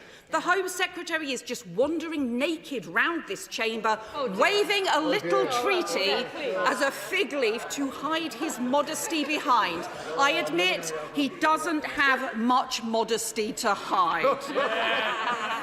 Mr. Speaker, there are things the Home Secretary and I agree on. We agree on working with France. We agree on the deal with Albania. We agree on the importance of stopping dangerous boat crossings that are undermining border security and putting lives at risk. And I think he probably agrees with us about the failings of the policy he is trying to defend today. We need stronger border security and a properly controlled and managed asylum system, so the UK does its bit to help those fleeing persecution and conflict, and those who have no right to be here are returned. We need Labour's plan for the new security powers, the new cross-border police, the new security agreement, the new returns and enforcement unit, the clearing of the backlog, the ending of hotel use, keeping track of the thousands of people that the Home Secretary has lost. But they'll get their law through tonight. This third new law in 2 years, the third Home Secretary to visit Rwanda with his chequebook, the third bilateral agreement with Rwanda. The Tory backbenchers have been saying it should be 3 strikes and you're out. Yeah. Well, we're now on 3, 6, 9 strikes and they haven't even got to first base. Because every time they bring forward a new law, it makes things worse. The first new law failed because the main provision's now suspended. The second new law failed, the main provision's not even implemented. Forgive us for not believing a word the government says and for voting against a third failing bill today. The only difference now is that none of their backbenchers believe them either. Broken promises on clearing the backlog, on ending hotel use, on stopping the boats, on returning people who come. It's chaos and con, failing on smuggler gangs, failing on returns, and failing to get a grip. Britain deserves better than this Tory asylum chaos. Sir William Cash. Well, thank you very much indeed, Mr. Speaker. Very simply, I just simply reply to the Labour Party. We have no intention, certainly I have no intention, if I vote in this division this evening against this bill, to do any single thing to support their propositions as just put by their frontbench spokesman. I'll get that completely clear. They're not doing anything. They have no plan. I want this bill to succeed, and the sole reason why I shall be voting against this bill will be because, on third reading, I don't believe, to use the Home Secretary's own words, that this is the toughest immigration legislation that we could produce, nor do I think we've done whatever it takes. I can only say that in this context, but it's about the law. I am deeply worried, and this is my main concern, that there will be another claim which comes as a result of this. I don't think anybody expects anything else. And when it does happen, it will go to the Supreme Court. And when it goes to the Supreme Court, the question in front of that Supreme Court is going to be very, very simple. And I put this in my speech yesterday, and I don't retract a single word, and I'm extremely grateful for those people, very senior, and some members of the government, who said to me privately that they agreed with every word I said. And it is simply for this reason that I say this, that actually, if the Act of Parliament is sufficiently comprehensive, using the notwithstanding formula, and at the same time, the words used are clear and unambiguous, then there is no doubt at all that we will win that case in the Supreme Court. Sadly, I just don't think that that's going to happen. I explained yesterday why. There's no need or reason for me to go into it now. I've said what I've said, and all I can say is I wish the government well, but I do have to say that I can't support this in all conscience because I've set out my case and I'm not going to retract it on principle. Yeah. We come to SNP spokesperson Alison Poulos. Thank you very much, Mr. Speaker. The front page of this tawdry, pathetic piece of unworkable legislation says, in the name of the Home Secretary, I am unable to make a statement that, in my view, the provisions of the Safety of Rwanda Asylum and Immigration Bill are compatible with the Convention rights, but the Government nevertheless wishes the House to proceed with the bill. It is another illegal bill that will not work, will not fix the problem, and it is a bill for which this Government has no mandate. The 2019 Conservative Manifesto said, we will continue to grant asylum and support to refugees fleeing persecution with the ultimate aim of helping them to return home if it is safe to do so. Nothing about flights to Rwanda, nothing about extradition, nothing about ripping up people's fundamental human rights. Since then, there have been 2 unelected Prime Ministers, there have been 4 Home Secretaries and no mandate for this bill. The ECHR also say that, and I quote from their assessment of this bill, it maintains the position that the arrangement now articulated in the UK-Rwanda Partnership Treaty and accompanying legislative scheme does not meet the required standards relating to the legality and appropriateness of the transfer of asylum seekers and is not compatible with international refugee law. Rwanda have been clear that they don't want to sign up to an agreement that breaches international law. This bill breaches international law. It is very clear, and it is very dangerous that the government is going down this road. We cannot make a country safe simply by legislating that it is so. It is a fantasy that this government is engaged with. And more dangerous than that, they ask the courts, they ask public servants, and they ask all of us to also engage in that same fantasy. It becomes upside down, topsy-turvy, that the right is wrong and wrong is right, and all of those things make no sense. You cannot make a country safe simply by legislating it so. And we know that it is no deterrent, because the supposedly harsh bills that came before have not been a deterrent either.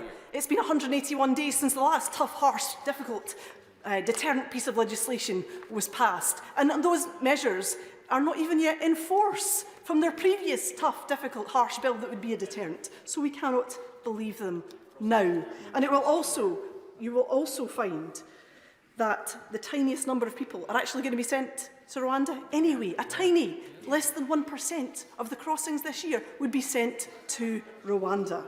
What happens to the rest of people left in immigration limbo to wander the streets of these islands? They can't say, they don't know, and they have no idea for what they will do when people have no rights and they are out looking for assistance. Mr. Speaker, this bill amounts to nothing more and nothing less than state-sponsored people trafficking. Far from, they don't like to hear it, but it is the truth. They don't like to hear it. And I will explain to them exactly why. Listen to my description and see what they think. Far from dismantling criminal gangs, this government has become the criminal gang, breaking international law, moving vulnerable people across the world without legal process, no right of appeal, no concern for the safety or human rights of asylum seekers, to a country they do not know, involving money and involving profit. It involves people. It involves people that this government will never meet, will never look in the eye, will never sit across the table and watch them in tears because they can't be safe. Robert Burns said, that great humanitarian of Scotland said, man's inhumanity to man make countless thousands mourn. I mourn what this government is doing to human rights, to the undermining of international law and international principles. And I give this assurance, when Scotland gets our independence, we will take our place in the world, we will take our responsibilities seriously, and we will play our full part in the world as an independent nation. Sir Liam Fox. Mr. Speaker, can I begin also by adding my tributes to Tony Lloyd, one of the most charming and civilised politicians in this House, a model that would do well to be replicated more widely than it sometimes is. It's very clear from the debates in the last couple of days that it is this side and this side only that understands the concept of deterrence when it comes to the honourable lady has had her hysterical say, I will have mine. When it comes to the importance of dealing with illegal immigration. And it's in stark contrast, I have to say, to the intellectual vacuum that now passes for today's Labour Party. On this side, the debate has been entirely about workability of the bill. And there have been some exceptional speeches, if I may single out my right honourable friend for Newark, in those debates in the past couple of days. Now, I don't believe that we should be demonising at any point those who want to get a better future for themselves by seeking asylum or migration to the United Kingdom, a fine, fair, tolerant society that anyone would want to come to. But the principle of territorial assignment, the right to access the national asylum system upon putting foot on land, has already had a coach and horses driven through it by the fact that many of these are not coming from a dangerous country by boat, they're coming from France. And that cannot be tolerated if we are to have control over our borders. And even more important, a point made very frequently by my right honourable friends, is the need to curb the evil of people smuggling and destroy the economic model of those who traffic in this most disgusting trade. And I have to say, Mr. Speaker, political infringements of the ECHR are nothing to the duty to stop people suffocating in lorries or people drowning coming across the Channel, particularly when France is a country that is perfectly willing to ditch the judgments of the ECHR when it suits them, when it comes to deportation. Our deterrent will be even greater if we pass this legislation and can convince other countries to do the same in a synergistic way. Now, this bill may not be everything that everybody wants, but it is much better than what we have today. If I were only to have voted for legislation that I agreed with 100%, my voting record in the past 32 years may have been different from it is today. And I hear those in my own side saying, actually, we can replace this bill with something else. Well, we can't, Mr. Speaker. As you well know, Erskine May says, and I quote, when a bill has been rejected or lost through disagreement, it should not, according to the practice of Parliament, be reintroduced in the same session. This is the one chance that we get to pass this legislation. What we do will be judged by our voters according to their priorities. If we leave tonight with nothing, that judgment will be harsh, or worse, leave us to the cringing mediocrities that make up His Majesty's opposition.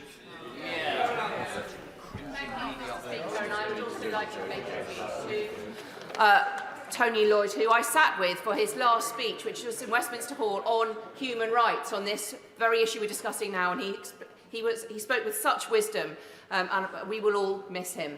I also am shocked to hear a member calling another member, female member, hysterical. It's a classic call-out of misogynistic term, and I was shocked to hear it, Mr. Speaker. So this is the third reading of the third bill to try and stop the Channel crossings in 2 years. The first, the Nationalities and Borders Act, has been partially suspended because it was making things worse. The second, the Illegal Migration Act, has mainly not been implemented because the Home Office believes it's unworkable. And so here we are for the third time. This is the fail again and fail harder version. Unaffordable, unworkable, unlawful. It weakens our national borders.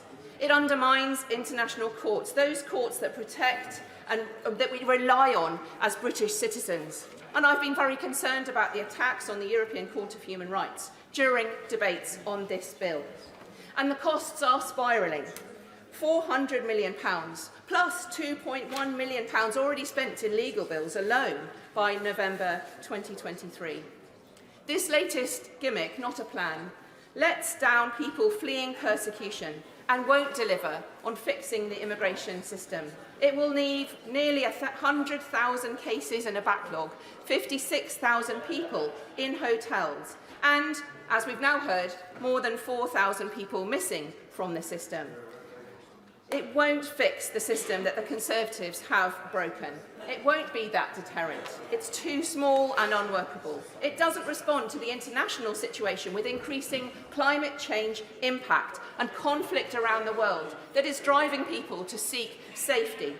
It feels like the Conservative Party can't cope with international reality and have stuck their fingers in their ears and are chanting something about Rwanda instead of facing up to reality. And this lets our country down.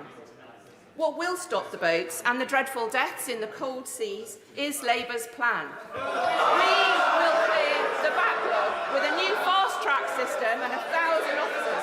We will end hotel use, saving the taxpayer over £2 billion, and improve enforcement with a new returns and enforcement unit to reverse the collapse in returns for those who have no right to be here. Look, the Conservatives started this by employing some temporary new officers, and it started working. So why not invest in things that work instead of this gimmick? They have started clearing their backlog. The Tories have also started smashing their gangs with work that they are doing in France. Again, it's beginning to work, so why not invest in those things that work, not the Rwanda plan? It's a nonsense to start something but not finish it and leave a half-baked plan in place. What works is smashing the gangs and working with France. We would smash the supply chains with new powers and a new cross-border police unit, which will stop the boats reaching the French coast in the first place. We would work in partnership internationally to address some of the humanitarian crises which are leading people to flee from their homes. We believe in strong border security and a properly controlled and managed and fair asylum system so that the UK will do our bit to help those fleeing persecution and conflict, but return those with no right to be here. And we believe in stopping the gangs, who are the only winners from this bill. Under the Tories, we just have costly chaos. Thank you. So Therese Coffey. Thank you, Mr. Speaker. It's important to speak in this bill today. I have to say I was somewhat astonished by the speech of the Shadow Home Secretary, who can't even get the name of the country right, talking about the Kigali government. We're talking about Rwanda, a respected country that has recently been president of the Commonwealth. In that regard, though, Mr. Speaker, I also want to associate my comments with those respecting the sad loss of Sir Tony Lloyd. I'm conscious that both as Member of Parliament in both Manchester and Rochdale, that he was assiduous for his constituents, assiduous when he was in government, and he will be much missed from this House. The reason I stand today is that I am very keen to make sure that this bill gets through third reading with the largest majority possible, so that we can say to the other House, the elected House has had its say, and we're doing this bill solely because, having had excellent bill taken through by my right honourable friends, the members for Fareham and Newark, the Illegal Migration Act, which we should all remember, the Labour Party opposed religiously, blocked everything that we tried to do. But the Supreme Court, after disagreeing with the High Court, pointed to the issue about Rwanda specifically. And I think it's important that Parliament stands up, addresses that specific point, so that we can get through this stage and then commence the relevant sections of the Illegal Migration Act, particularly regarding having a safe third country. Now, I'm very conscious that temperatures are pretty high, but there is a genuine passion on this side of the House to respect the will of our constituents who want to see a fair, legal migration system and not this vague plan, which really isn't a plan by the Labour Party. But I want to say to my right honourable and honourable friends, do support this bill tonight so we have the biggest majority possible.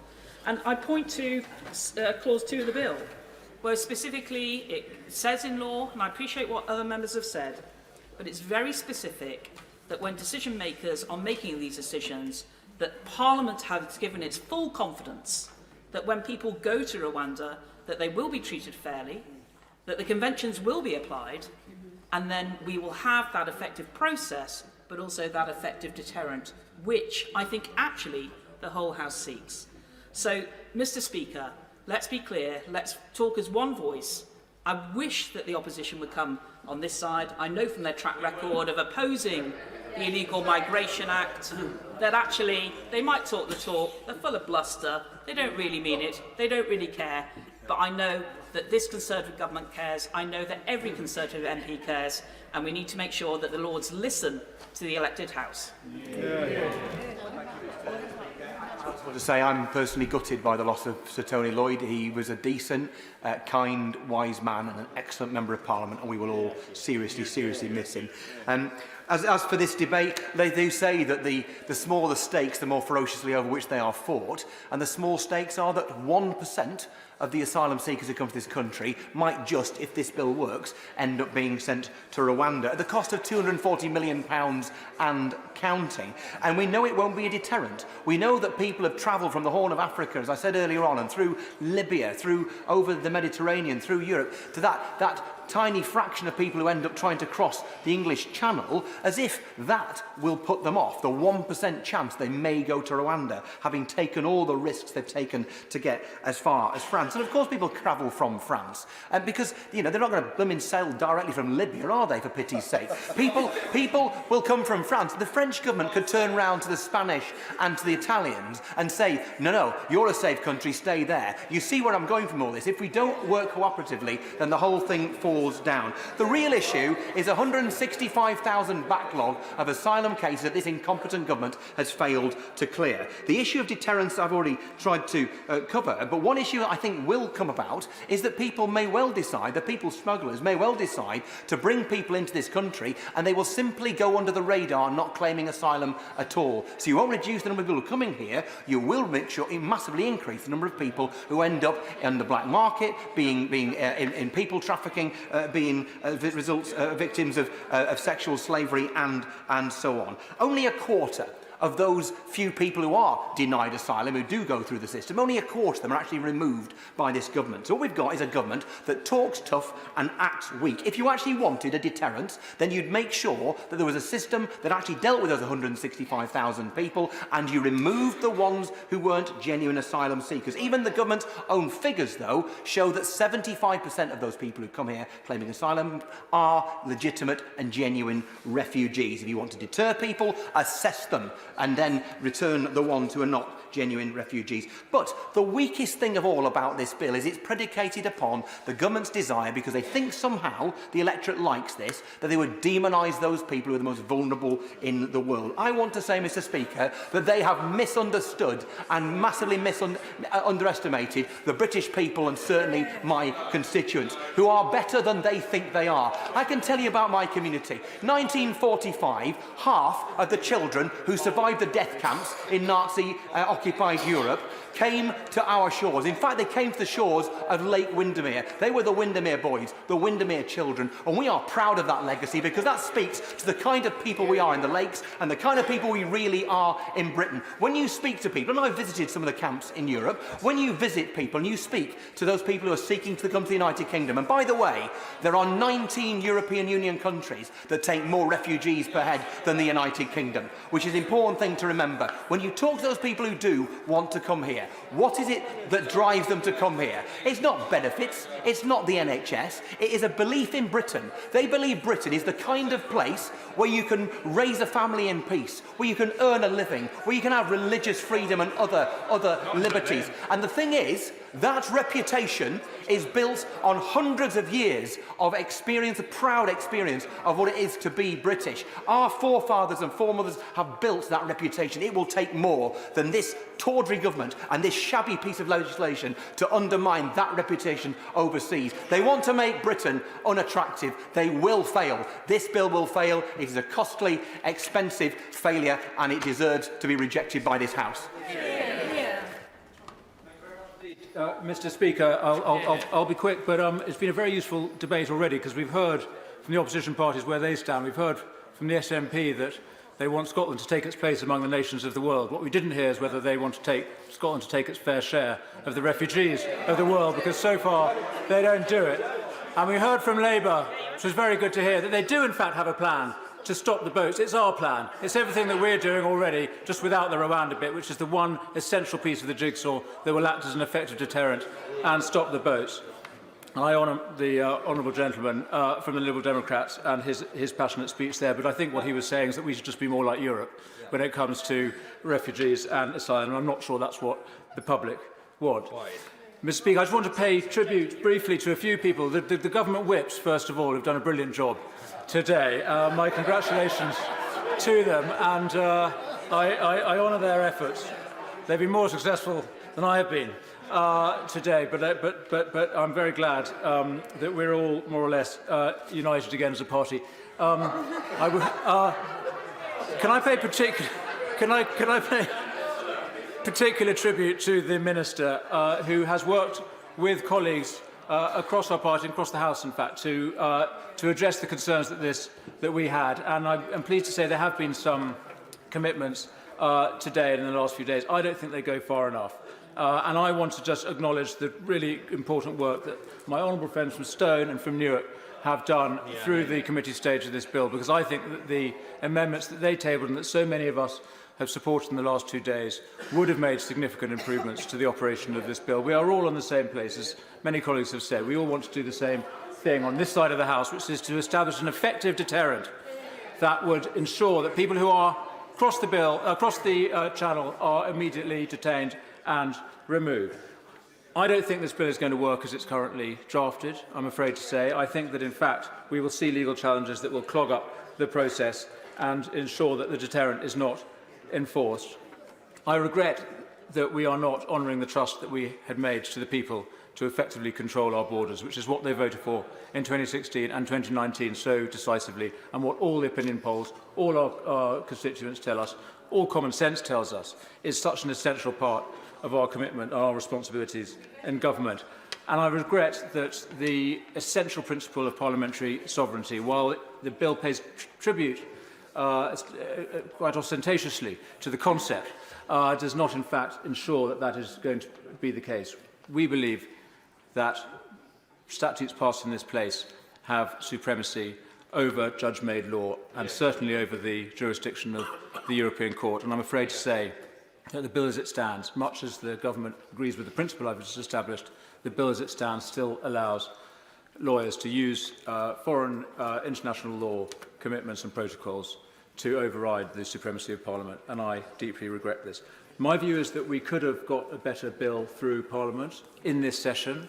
I think we could have developed it, and I understand it would have been possible to bring forward a bill of a different scope that would have achieved the same ends.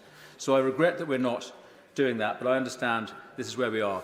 Many of my colleagues, and I honour them for their decision, have decided to vote with the government tonight, because they don't want to cause the political disruption which a government defeat would ensue.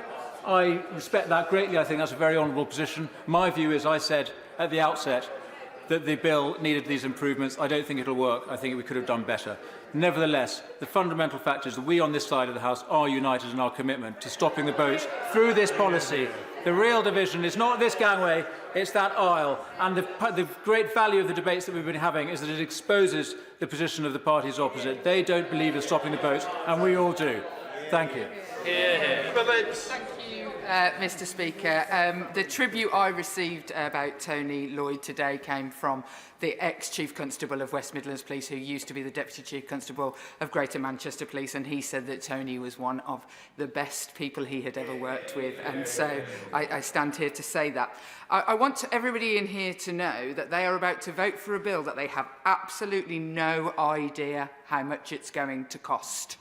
Like, we haven't been given that information. I was in for the committee stage of the debate. Earlier, and the chair of the Home Affairs Select Committee said that there was a view that each person that was sent to Rwanda would cost £169,000. And it piqued my anger so greatly, because I had just come from an event with the Home Secretary around it being a year on from the independent child sexual abuse inquiry. and what progress we have made since then. And I was holding in my hand a piece of paper that said that in 2022, 100,000 children were sexually abused and came forward and said it. And then I looked up how much money the Home Office was allocating for their Sexual Abuse Against Children Fund in 2022, and it was £4.5 million, which I worked out was £42 for every child who'd been raped in that year. And I thought, what political capital of walking round and round and round and round for now the third bill for something that won't work. And 150 judges can be found yesterday under the, I don't know, the sofa by the Prime Minister when cases in my constituency of rape victims waiting 7 years to get in front of a judge. Frankly, Mr. Speaker, people who think that the amount of time spent on wasting taxpayers' money on something that hasn't worked the last 2 times we tried it and will not work this time, frankly, Mr. Speaker, should be ashamed of themselves for voting for something when they don't have any idea how much it's going to cost the people in their constituencies. I hope they feel shame for the amount of airtime and the amount who turned up today, but not for the victims of child abuse. Excuse me, would you like to intervene? No. The other thing I want to say is that I was in a British court last week, not a foreign court, a British court. I was in a British court with a victim of human trafficking. She'd been trafficked twice. We deported her once already as a trafficking victim, and she was re-trafficked back to this country. And I went to the upper tribunal with her last week. She has 2 children born of the repeated rapes that she suffered as a victim of human trafficking. And the Home Office was trying to deport her again, to which the judge scolded the Home Office lawyers for daring to bring it in front of them. And because I was sat in the courtroom, the Home Office lawyers were not so keen to give their evidence in front of me, so they didn't really give any. Yeah, I wonder why they didn't want to talk about how it was fine for a woman who'd been ritually raped repeatedly and repeatedly to have to go back to the country where that had happened and she had been trafficked to here. I have heard nothing today in any of the debates about when we scoop up all these people without any appeal, what happens to the victims of human trafficking? What happens to them? Because currently I've sat in courtrooms where this government is abusing them. I would never vote for this. Not today, and neither should anybody else. Jeremy Corbyn. Thank you, Mr. Speaker. I was first elected to this House on the same day as Tony Lloyd in 1983. He was a brilliant friend, brilliant comrade, voted against the Iraq War, student tuition fees, and against the renewal of Trident, and was a brilliant Shadow Northern Ireland Secretary, and he will be much missed by many good people all over this country. This bill, Mr. Speaker, is an appalling piece of legislation. It fails to take any account of the human suffering of people that are forced, through lack of any other alternative, to try to make a very dangerous crossing across the Channel.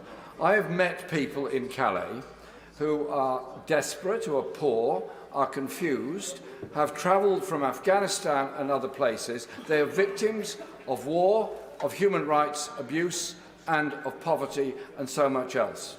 The government is now claiming that the only way to deal with this is to attack what they euphemistically call as a foreign court, when in reality that court is the European Court of Human Rights, which is part of our judicial system, and that they are trying to offshore their obligations under international law and international treaties. Look at it on a global stage. It is the wealthy countries of the world, such as Australia and Britain, that want to offshore issues surrounding asylum and the rights of people to seek asylum and pretend that somehow or other they're doing the world a favour. We have to work with other countries to deal with the issue of the desperation of so many refugees in Europe, far more in other parts of the world. This bill blames those people for being victims, plays into the narrative of the most backward, horrible remarks made in our national media and national newspapers about asylum seekers, without ever recognising that those people that have sought legally to seek asylum in this country. It's always legal to seek asylum. That's there in treaty.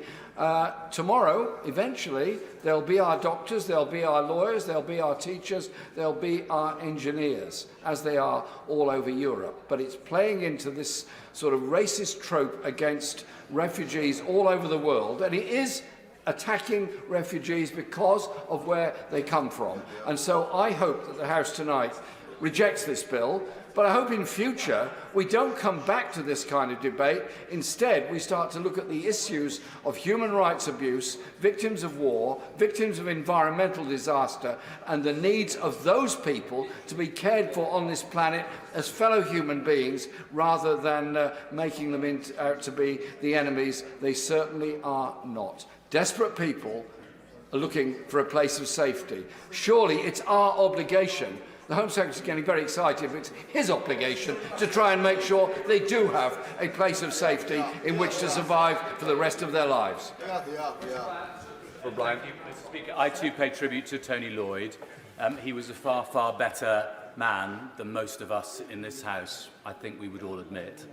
And those of us who have survived thus far advanced cancer often feel a particular poignancy. I know the Home Secretary will agree with this point, when someone is lost, a friend is lost to cancer. So my condolences go to his family, and I hope we will have a proper time to commemorate him, as you've said, Mr. Speaker. Mr. Speaker, I want the boats to stop, not because I don't value the lives of those who've paid thousands of pounds to risk their lives on the high seas in unseaworthy vessels, but because I do value their lives.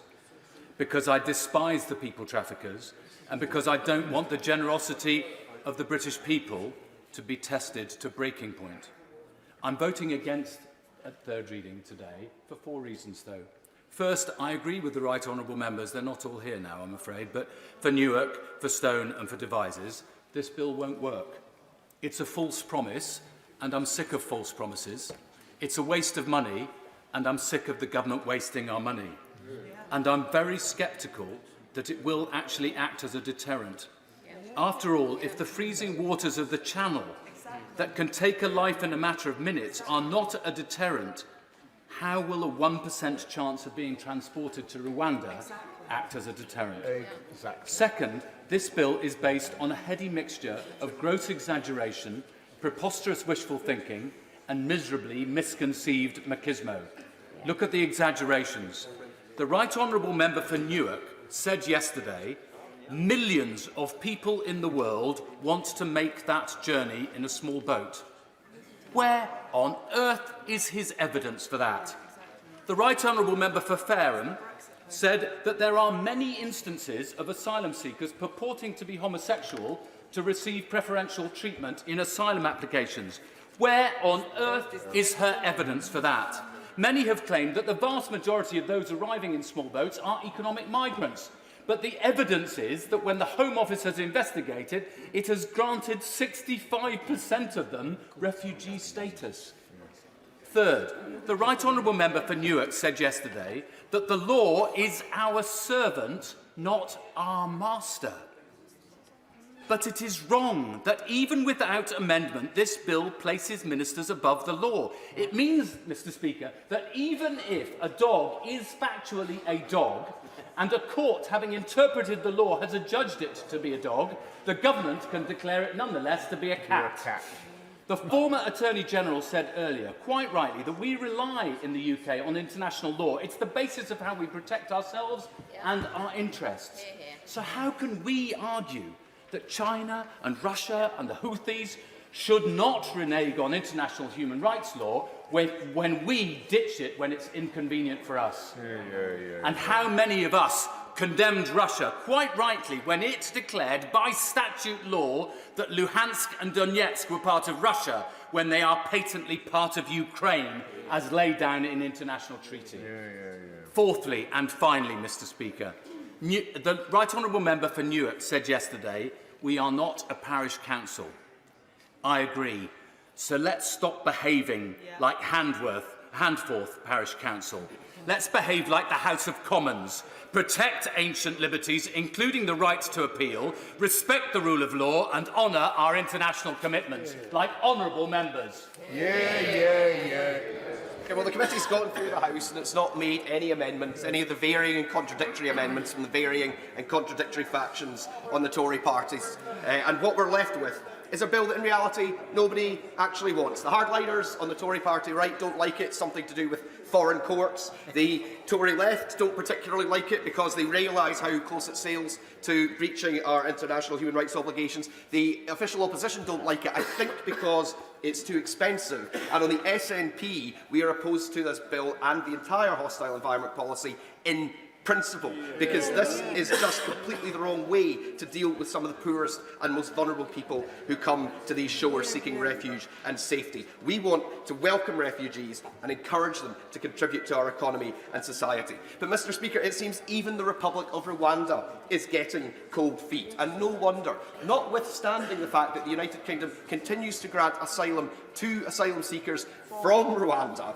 Why should a country that aspires to be a prosperous, stable African democracy allow itself to become a political football for wannabe leaders of the opposition who currently inhabit the Tory benches? According to the Prime Minister today, the best, or perhaps the worst thing about Rwanda is that it is not the UK. And the very fact of not being the UK is a deterrent for people to come here because they might be deported to it. So by the same logic, if the government threatened to deport people to Disneyland, that would also be a deterrent because Disneyland is not in the UK. Now, of course, Disneyland is a place where dreams are supposed to come true. But I think the former Home Secretary and indeed the former Immigration Minister's dreams of flights taking off to Rwanda are not going to come true. And neither are their dreams of becoming the next leader of the opposition after the election. But the dream on these benches of an independent Scotland, the dream which will never die, of an independent Scotland that has its own independent, humane asylum system which recognises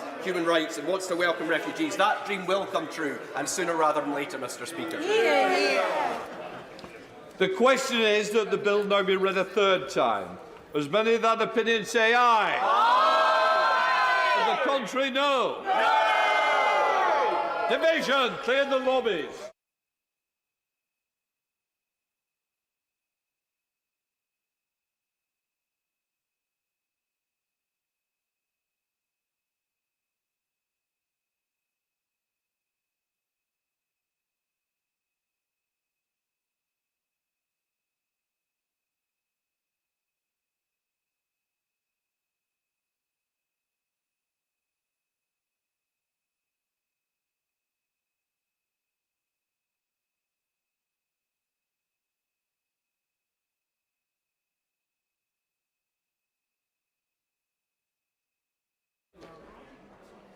The question is that the bill now be read a third time. As many of that opinion say aye. Aye. The contrary, no. No.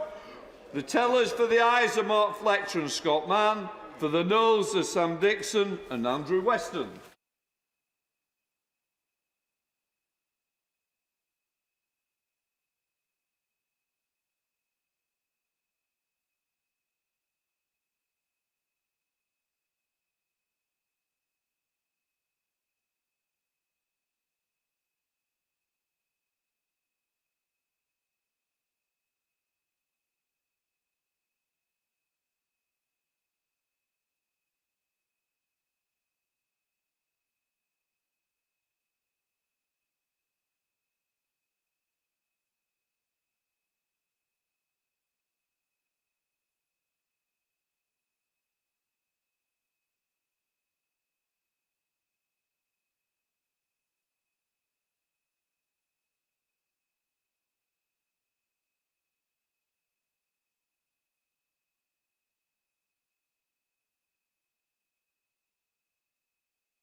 Lock the doors!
Order.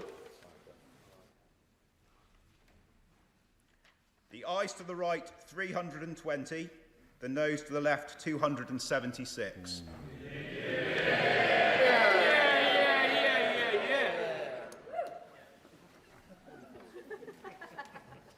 The ayes to the right, 320. The noes to the left, 276. The ayes have it, the ayes have it. Look!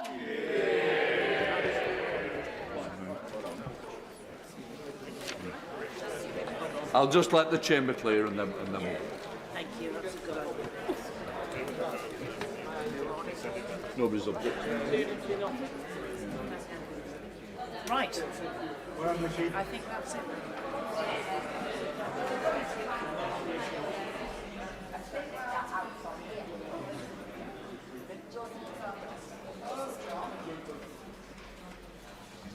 I'm going to put motions 3, 4 and 5. Minister, to move. I beg to move. The question is, as on the order paper, as many of that opinion say aye. Aye. The contrary, no. I think the ayes have it. The ayes have it. I beg to move that this House do now adjourn. The question is, this House do now adjourn. Simon Judd. Thank you, Mr. Speaker.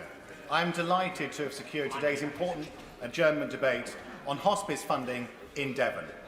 I welcome the Minister and colleagues to this debate. A few years ago, at a dinner hosted by the Rotary Club of Exeter, I was sat between the Bishop of Exeter and Dr. John Searle, the founder of Hospice Care, a brilliant local independent charity providing specialist care to people across our county. I must confess, it was a surreal experience for this 30-something-year-old from Devon who is more comfortable in a pub, not black-tie dinners. They both spoke to me about local hospice services and the good work they do in Devon. Dr. John Searle sadly passed away last year, and I'd like to pay tribute to his work, his compassion, and his determination. Our society will be so much better off if we had more people like John, and I'll always treasure the conversation we enjoyed. Hospice services in Devon provide incredible support and comfort to those suffering from a terminal or long-term life-limiting condition. Patients often have multiple conditions and complex needs, and often require a high level of support. And as the member for East Devon, I'm acutely aware of the work and impact of hospices locally. Across East Devon, several charities provide hospice services, and I want to pay tribute to the ones based in my constituency: Sidmouth Hospice at Home and Hospice Care. Sidmouth Hospice at Home has a day centre in Sidford and a 24/7 specialist nursing team working with local NHS dementia services teams who benefit from the use of their building. I live in Sidmouth. They do us proud. I'll give way.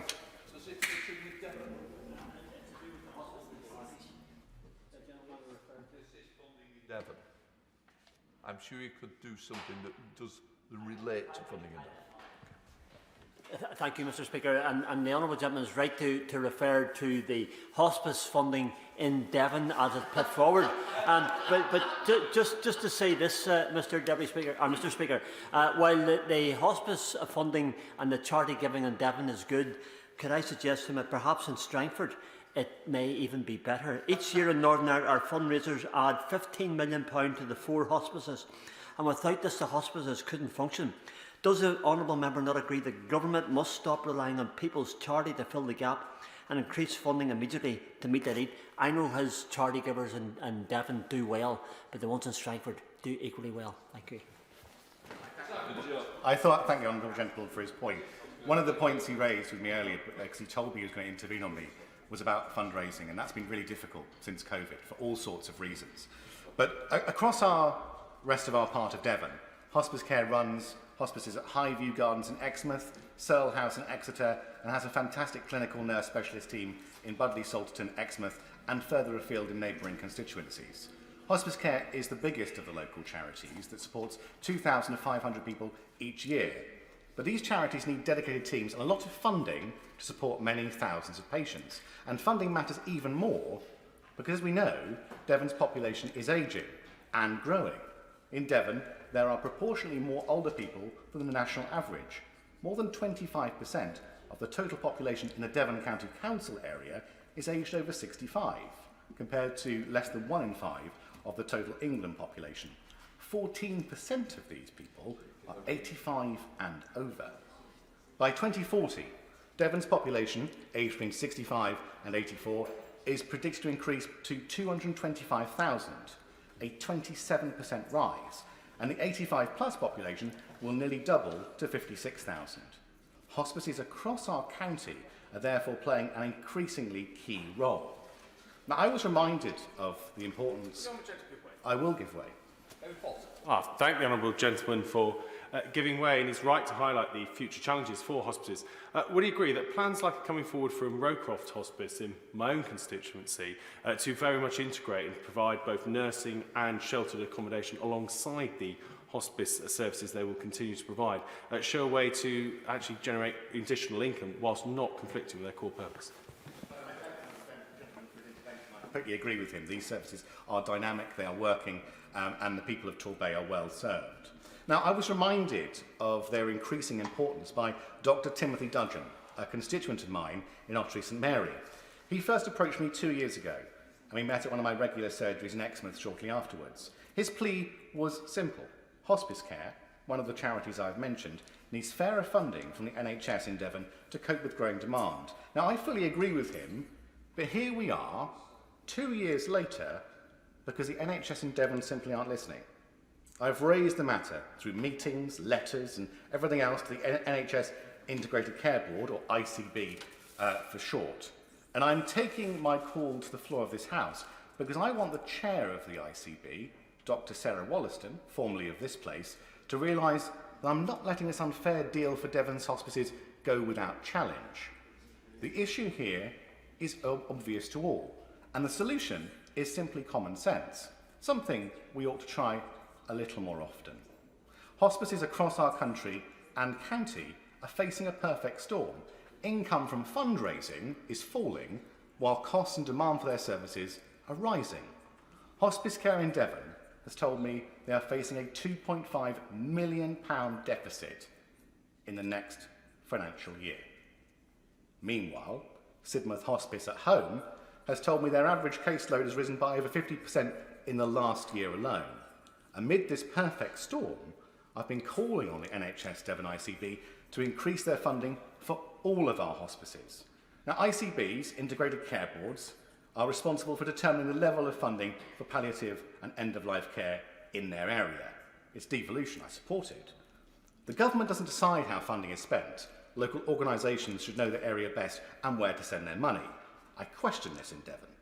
If the ICB needs more money to achieve fairer hospice funding, I would bang down the door of any minister to help them if asked.